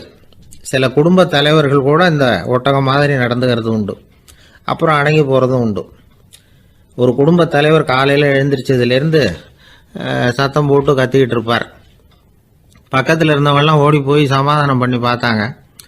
அவர் ஓயறது மாதிரி தெரியல. கடைசியில் அவர் மனைவி வந்தாங்க. நீங்கள் எல்லாம் விலகி போயிடுங்க, அவர் சுபாவம் எனக்கு தெரியும், நான் பார்த்துக்கிறேன் அப்படின்னாங்க. சரின்னு எல்லாரும் போயிட்டாங்க. சாயந்தரமாக பார்க்குறாங்க, அவர் சத்தம் இல்லாமல் ஒரு மூலையில் உட்காந்துருக்கிறார். ரொம்ப சாதுவா. ஆச்சரியமாக இருந்தது. என்னம்மா பண்ணீங்கன்னு கேட்டாங்க. அது ஒன்றும் இல்லைங்க, ஒரு வேளை சாப்பாட்டை நிறுத்தினேன், பட்னி போட்டேன், அவ்வளவுதான் அப்படின்னாங்க அந்த அம்மா. ஒரு சராசரி மனிதனுடைய இயல்பு என்ன? இன்பம் வந்தால் துள்ளி குதிப்பான், துன்பம் வந்தால் சோர்ந்து போய் ஒரு மூலையில் உட்காந்துருவான். இவன் தான் சராசரி மனிதன். ஆனால் ஒருத்தன் இன்பம் வந்தால் அதுக்காக மகிழ்ச்சி அடையிறதில்ல, துன்பம் வந்தால் அதுக்காக சோர்ந்து போகிறதில்ல அப்படின்னு வச்சுக்கோங்க. அப்படி இருந்தால் அவன் சாதாரண ஆள் கிடையாது. ஒரு ஊரில் ஒரு ஞானி இருந்தார். அவரை தேடிட்டு ஒரு பெரியவர் வந்தார். ஐயா, ஞானத்தில் சிறந்த ஞானம் எது அப்படின்னு கேட்டாராம். இதுக்கு அந்த ஞானி என்ன பதில் சொன்னார் தெரியுமா? இன்பத்தினால மகிழ்ச்சி அடையாமலும் துன்பத்தினால சோர்வு அடையாமலும் இருக்கிறது தான் அந்த ஞானம், பெரிய ஞானம் அப்படின்னாராம். சரி சுவாமி, அப்படிப்பட்ட ஞானம் உங்களுக்கு எப்படி வந்ததுன்னு கேட்டிருக்காரு இவர். அதை நான் ஒரு கழுதைகிட்ட இருந்து கற்றுக்கிட்டேன் அப்படின்னாராம் அவர். இவருக்கு ஒன்றும் புரியல, ஒரு மாதிரியாக முழிச்சிருக்கிறார். இதை அவர் புரிஞ்சுக்கிட்டார். நீங்கள் நாளைக்கு காலையில் நம்முடைய ஆசிரமத்துக்கு வாங்க, புரிய வைக்கிறேன்னாராம். சரின்னு அவர் போயிட்டார். மறுநாள் காலையில் ஆசிரமத்துக்கு வந்து சேர்ந்தார். ஞானி அவரை கூப்பிட்டு உட்கார வச்சார். வாங்க வந்து இப்படி உட்காருங்க, கொஞ்ச நேரத்தில் இந்த வழியாக ஒரு கழுதை போகும், அதை கவனித்து பாருங்கன்னாரா. இவருக்கு இன்னமும் ஒன்றும் புரியாமல் போச்சு, ஒரே குழப்பம். இருந்தாலும் அந்த ஞானி சொன்னது மாதிரியே உட்காந்துருக்கிறார். கொஞ்ச நேரத்தில் அந்த வழியாக ஒரு கழுதை போச்சு. அது முதுக நிறைய அழுக்கு மூட்டைகள், அதை சுமந்துக்கிட்டு போகுது. ஒரு சலவை தொழிலாளி அதை ஓட்டிகிட்டு போகிறார். கொஞ்சம் தூரத்தில் ஒரு ஆறு இருக்குது. அங்கே போய் துணியெல்லாம் சுத்தப்படுத்திக்கிட்டு சாயந்தரமாக திரும்பி இந்த வழியாகவே வருவாங்க. ஞானி சொன்னது மாதிரியே இந்த பெரியவர் அழுக்கு மூட்டையை சுமந்துக்கிட்டு போகிற அந்த கழுதையை கவனித்தார். கழுதை போயிட்டுது. அதுக்கப்புறம் ஞானியை திரும்பி பார்த்தார். இப்போ அந்த ஞானி சொன்னார், சாயந்தரம் வரைக்கும் நீங்கள் இங்கேயே இருக்கணும்னார். அதே மாதிரி இவர் இருந்தார். சாயந்தரமாக அந்த ஞானி சொன்னார், ஐயா இப்போ கொஞ்ச நேரத்தில் அந்த கழுதை இந்த வழியாக திரும்பி வரும், அதையும் கவனித்து பாருங்கன்னார். இவரும் கவனித்து பார்க்குறார். கழுதை வந்தது. அது முதுகில் சலவை செய்யப்பட்ட துணி மூட்டை, அது பாட்டுக்கு சுமந்துக்கிட்டு போய்கிட்டு இருக்குது. பெரியவருக்கு ஒன்றும் புரியல, பொறுமை இழந்துட்டார். சரி சுவாமி, இந்த கழுதைக்கும் உங்கள் ஞானத்துக்கும் என்ன சம்பந்தம் அப்படின்னார். இப்போ அந்த ஞானி விளக்கினார், ஐயா இந்த கழுதை இதே மாதிரி தினமும் காலையில் அழுக்கு மூட்டைகளை சுமந்துக்கிட்டு ஆற்றுக்கு போகுது, மாலையில் வெண்மையான சுத்தமான துணிகளை சுமந்துக்கிட்டு திரும்பி ஊருக்கு போகுது. காலையில் இது போகும் பொழுது முதுகில் அழுக்கு மூட்டைகளை சுமந்துக்கிட்டு போகிறோமேங்கிற வருத்தமும் அதுக்கு கிடையாது. சாயந்தரம் திரும்பி வரும்பொழுது சுத்தமான துணிகளை சுமந்துக்கிட்டு வர்றோமேங்கிற மகிழ்ச்சியும் அதுக்கு இல்லை. இதை பார்த்து தான் நானும் அது மாதிரி ஞானத்தை கற்றுக்கிட்டேன் அப்படின்னாராம். அதனால் யார் கற்றுக் கொடுக்குறாங்க அப்படிங்கிறத விட எதை கற்றுக்கிறோம் அப்படிங்கிறது தான் முக்கியம். ஒரு சினிமா பார்க்குறோம், ஒரு அருவி கொட்டுறது மாதிரி காட்சி வருது, தண்ணீர் வழியுது. படம் முடிஞ்சதும் பார்த்தீங்கன்னா அந்த திரை என்ன நனைஞ்சு போயா இருக்கும். ஒரு தீப்பிடிச்சு எரியிற காட்சியே சினிமாவில் பார்க்குறீங்க, காட்சி முடிஞ்சதும் அந்த வெண் திரையே கருகி போயா இருக்கும். படத்தில் வர்ற தண்ணீரும் நெருப்பும் அந்த திரையை பாதிக்கிறது இல்லை. நாம் அந்த திரை மாதிரி இருக்கிறதுக்கு கற்றுக்கணுமா. அந்த பக்குவம் வந்துவிட்டதுன்னா இன்பமும் துன்பமும் நம்ம எதுவும் செய்யாது. ஒரு சினிமாவை பார்க்குற வரைக்கும் சிரிக்கலாம், அழலாம். பார்த்துட்டு வெளியில் வரும்பொழுது அழுதுகிட்டே வரக்கூடாது. ஒருத்தர் வந்தார், அப்படி படம் முடிஞ்சு வெளியில் வரும்பொழுது அருவி மாதிரி கண்ணீர் சிந்திக்கிட்டே வரார். ஏன் சார் படம் அவ்வளவு சோகமா அப்படின்னு கேட்டார். இன்னொருத்தர், இல்லை சார் கூட்டம் ரொம்ப குறைச்சல் சார், மொத்தம் படம் பார்க்க வந்தவங்களே 15 பேர் தான் சார் அப்படின்னார் கண்ணீரை தொடச்சிக்கிட்டே. அதுக்கு நீங்கள் ஏன் சார் அழறீங்கன்னு கேட்டார் அவர். இந்த படத்தோட தயாரிப்பாளரே நான் தான் சார் அப்படின்னாரா இவர். ஒருத்தர் ஒரு தவறு செஞ்சு விடுறாருன்னு வச்சுக்கோங்க, உடனே நீ செஞ்சது தவறு அப்படின்னு சொல்கிறது ஒரு வகை. அதுக்கு பதிலாக எது சரின்னு அவர் புரிந்து கொள்ள உதவி செய்கிறது இன்னொரு வகை. இந்த ரெண்டாவது வகை இருக்குது பாருங்கள், நிர்வாக இயலில் இது ரொம்ப முக்கியம். அலுவலகத்தில் வேலை பார்க்குற ஒருத்தர் முக்கியமாக தெரிஞ்சுக்க வேண்டியது என்ன தெரியுமா? சக ஊழியர்கள்கிட்ட எப்படி பழகணும், மேலதிகாரிகள்கிட்ட எப்படி பழகணும், தனக்கு கீழே வேலை செய்கிறவங்க கிட்ட எப்படி பழகணும், வாடிக்கையாளர்கள்கிட்ட எப்படி பழகணும், இவங்க எல்லார்கிட்டையும் செம்மையான உறவை ஏற்படுத்திக்கிறது எப்படி. இதையெல்லாம் சொல்லிக் கொடுக்குற பாடம் தான் இன்டர் பர்சனல் ஸ்கில், திறமையான உறவு அப்படிங்கிறது. எந்த வேலையில் இருந்தாலும் சரி, இந்த உறவுகளை வளர்க்கும் திறன் உள்ளவங்க சீக்கிரம் முன்னுக்கு வந்துடுறாங்க. மற்றவங்க கிட்ட உறவை பலப்படுத்திக்கிறது எப்படி அப்படின்னு தெரிஞ்சுக்கிட்டோம்னா எந்த ஒரு தடையையும் சுலபமாக தாண்டி செய்கிற தொழிலில் முன்னுக்கு வந்துடலாம். ஹார்வர்டு பல்கலைக்கழகத்தில் ஒரு கணக்கெடுப்பு பண்ணி பார்த்தாங்களாம். பார்க்குற வேலையில் எது மாதிரி குணாதிசயம் உள்ளவங்க வேகமாக முன்னுக்கு வர்றாங்க அப்படின்னு தெரிஞ்சுக்கிறதுக்காக இந்த கணக்கெடுப்பு. வெவ்வேறு துறையில் வேகமாக முன்னுக்கு வந்திருக்கிற பல பேரை சந்தித்து இந்த சர்வேயை நடத்தியிருக்கிறாங்க. அவங்க கண்டுபிடிச்சி சொல்லியிருக்கிற உண்மை என்ன தெரியுமா? ஒருத்தர் ஒரு வேலையில் இருந்தால் அது சம்பந்தப்பட்ட சப்ஜெக்ட் பற்றிய அறிவு 35% இருந்தால் போதுமா. ஆனால் உறவுகளை வளர்க்கக்கூடிய திறன், இன்டர் பர்சனல் ஸ்கில்லு 65% வேணும். இப்படி உள்ளவங்க சீக்கிரம் முன்னுக்கு வந்துடுறாங்களாம். அதனால் ஒருத்தருக்கு வேலை சரியாக புரியலைன்னா கூட விவரமாக மற்றவங்க கிட்ட பழகிறது எப்படின்னு புரிஞ்சால் போதும், அவர் முன்னுக்கு வந்துடலாம். அலுவலகங்களில் மட்டும் இல்லை, எல்லா இடங்கள்லையும் இது ரொம்ப முக்கியம். வீட்டுக்குள்ளேயும் இது ரொம்ப முக்கியம், வீட்டுக்கு வெளியேயும் இது முக்கியம். அடுத்தவங்க கிட்ட பழகிறது எப்படிங்கிறத தெரிஞ்சிக்காதவன் வாழ்க்கையில் முன்னேற முடியாது. இன்றைக்கி ஆயுதங்களால் காயப்படுத்தி கொள்ளுகிறவர்களை விட வார்த்தைகளால் காயப்படுத்தி கொள்ளுகிறவர்கள் தான் அதிகம். பெரியவங்க என்ன சொல்கிறாங்க தெரியுமா?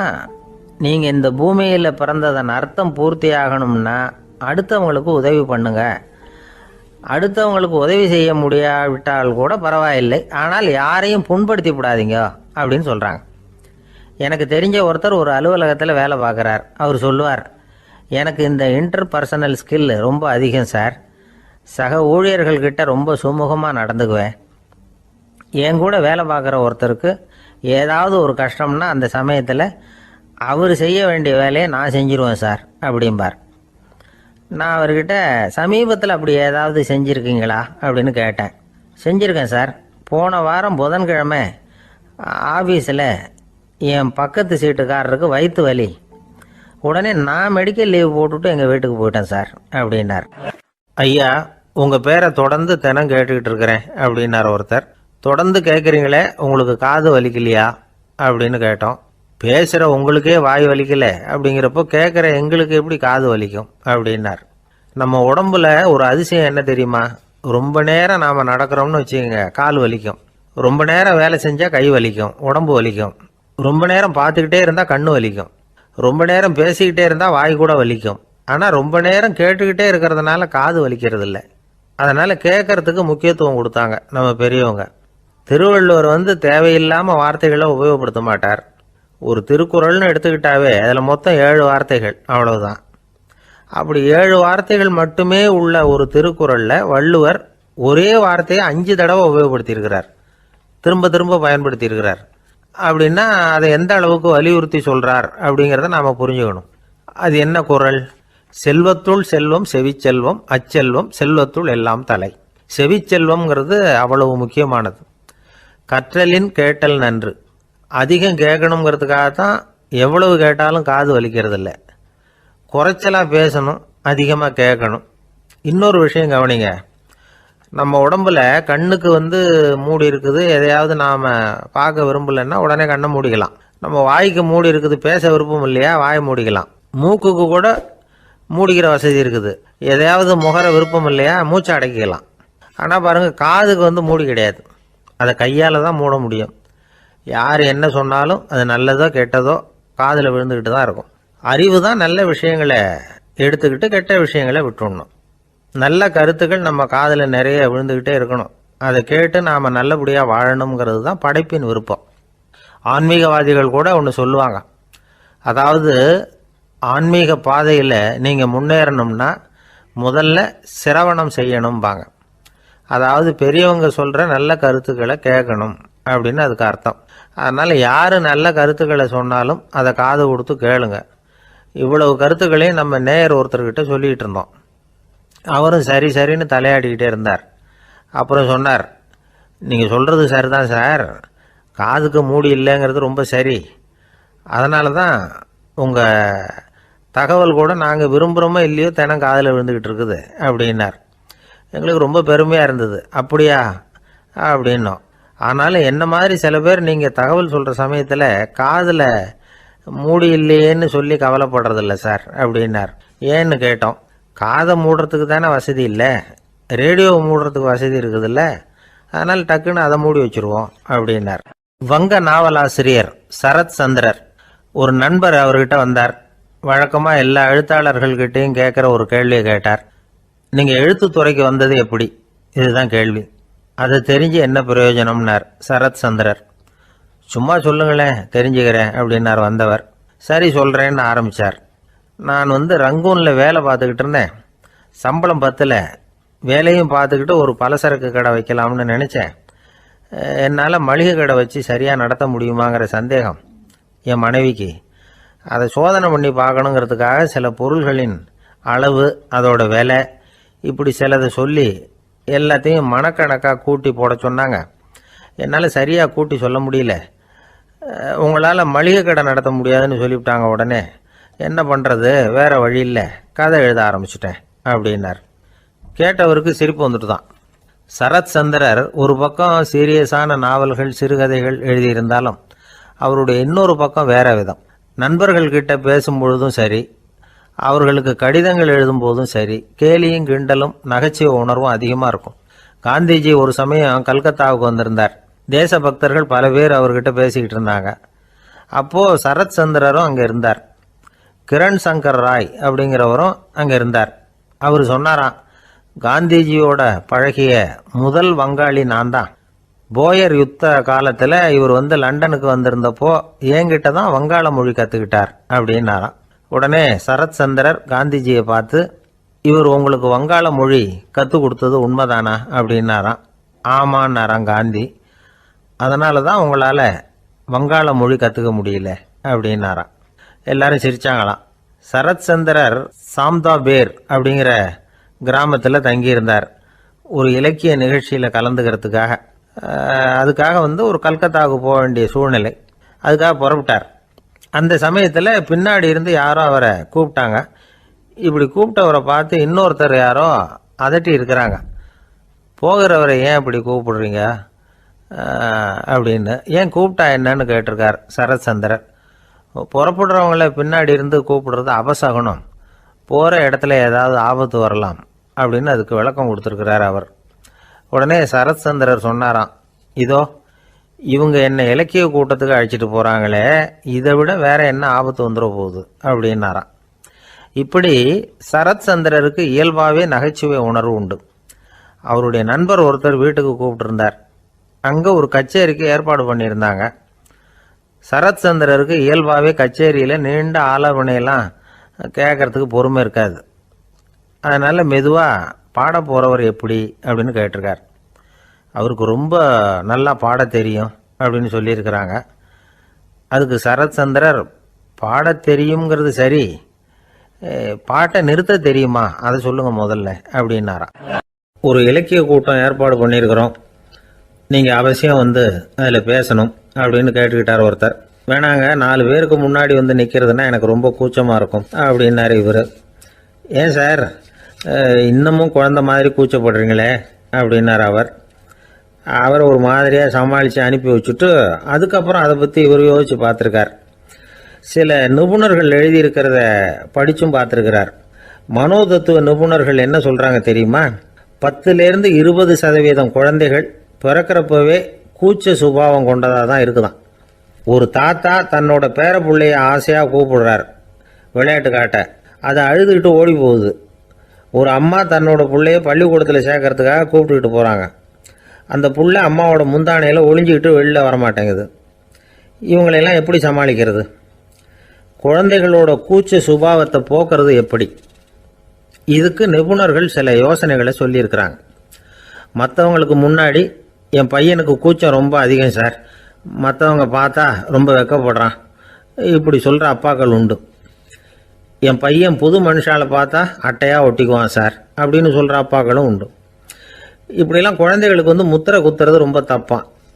புதுசாக யாராவது வீட்டுக்கு வந்தால் குழந்தை தானாக தன்னோட கூச்சத்தையும் பயத்தையும் போக்கிக்கிட்டு சகஜமாக மாறி வர்றதுக்கு வாய்ப்பு கொடுக்கணுமா. ஒரு கூட்டத்துக்கோ அல்லது சொந்தக்காரங்க கல்யாணத்துக்கோ குழந்தைய அழைச்சிட்டு போகிறீங்க, அங்கே போய் கட்டாயப்படுத்தி குழந்தைய மற்றவங்க கிட்ட பேச சொல்லக்கூடாது. சில சமயம் குழந்தை தானாக தன்னுடைய கூச்ச சுபாவத்தை விட்டு பேசுறதுக்கு முன் வந்தால் அதை பாராட்டணும். குழந்தை கலகலப்பு இல்லாமல் மௌனமாக இருந்ததுன்னா அதையும் கண்டுக்கக்கூடாது. குழந்தை பேச ஆரம்பித்தா அதை ஆர்வத்தோடு கவனிக்க தெரியணும். கலந்து உரையாடுற பழக்கத்தை வீட்லேயே ஆரம்பிக்கலாம். கேட்டதுக்கு பதில் சொல் அப்படின்னு நீங்கள் அதிகாரம் பண்ணிகிட்டு இருக்கக்கூடாது. அது குழந்தைக்கு பேசுகிற சந்தர்ப்பத்தை குறைச்சிருமா. இப்போ நாம் அதிகாரம் பண்ணால் கேலி செய்கிற பழக்கம் குழந்தைகளை ரொம்ப பாதிச்சிருமா. பெரியவங்களானதுக்கு அப்புறமும் சில பேர் கூச்சத்தோடவும் பயத்தோடவும் இருக்கிறதுக்கு இதுதான் காரணம். சின்ன வயசில் அவங்கெல்லாம் ஏதாவது கேலிக்கு ஆளாகி இருப்பாங்க.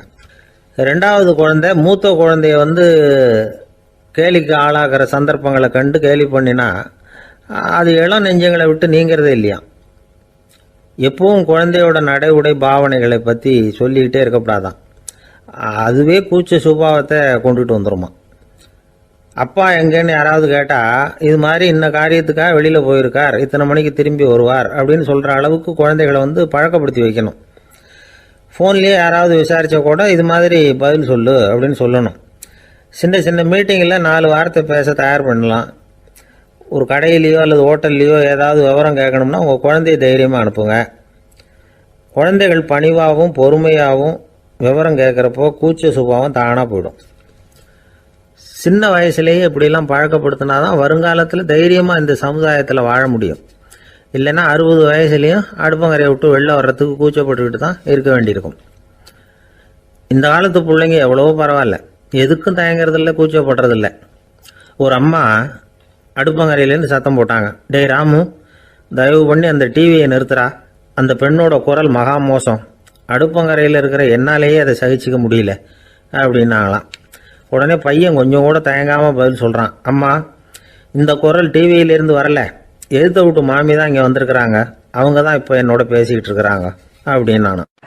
ஒரு பல்கலைக்கழகம், அங்கே ஒரு இலக்கிய பேராசிரியர், அவர் பாடம் நடத்திக்கிட்டு இருந்தார்.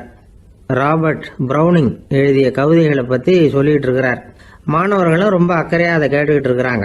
ஒரு குறிப்பிட்ட கவிதையை பற்றி சொல்லும் பொழுது அந்த பேராசிரியருக்கே ஒரு சந்தேகம், அதாவது அந்த கவிதையின் சரியான அர்த்தம் என்னங்கிறதுல சந்தேகம்.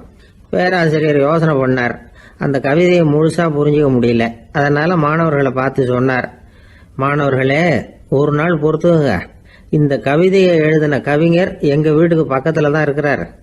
இன்னைக்கு சாயந்தரம் நான் அவரை நேரிலேயே போய் பார்க்குறேன், பார்த்து இதுக்கு என்னங்க அர்த்தம்னு கேட்டுட்டு வந்துடுறேன், அதுக்கப்புறம் உங்ககிட்ட சொல்கிறேன் அப்படின்னாராம். அன்னைக்கு சாயந்தரமே அந்த பேராசிரியர் கவிஞரை தேடிக்கிட்டு போயிட்டார். கவிஞர் அவங்க வீட்டில் அவர் பாட்டு உட்காந்துருந்தாராம். இவர் போய் அவர் முன்னாடி உட்காந்தார். அப்புறம் கேட்டார், ஐயா, அந்த கவிதையின் முழு பொருள் என்னன்னு தெரிஞ்சுட்டு போகிறதுக்காக வந்திருக்கிறேன் அப்படின்னாராம்.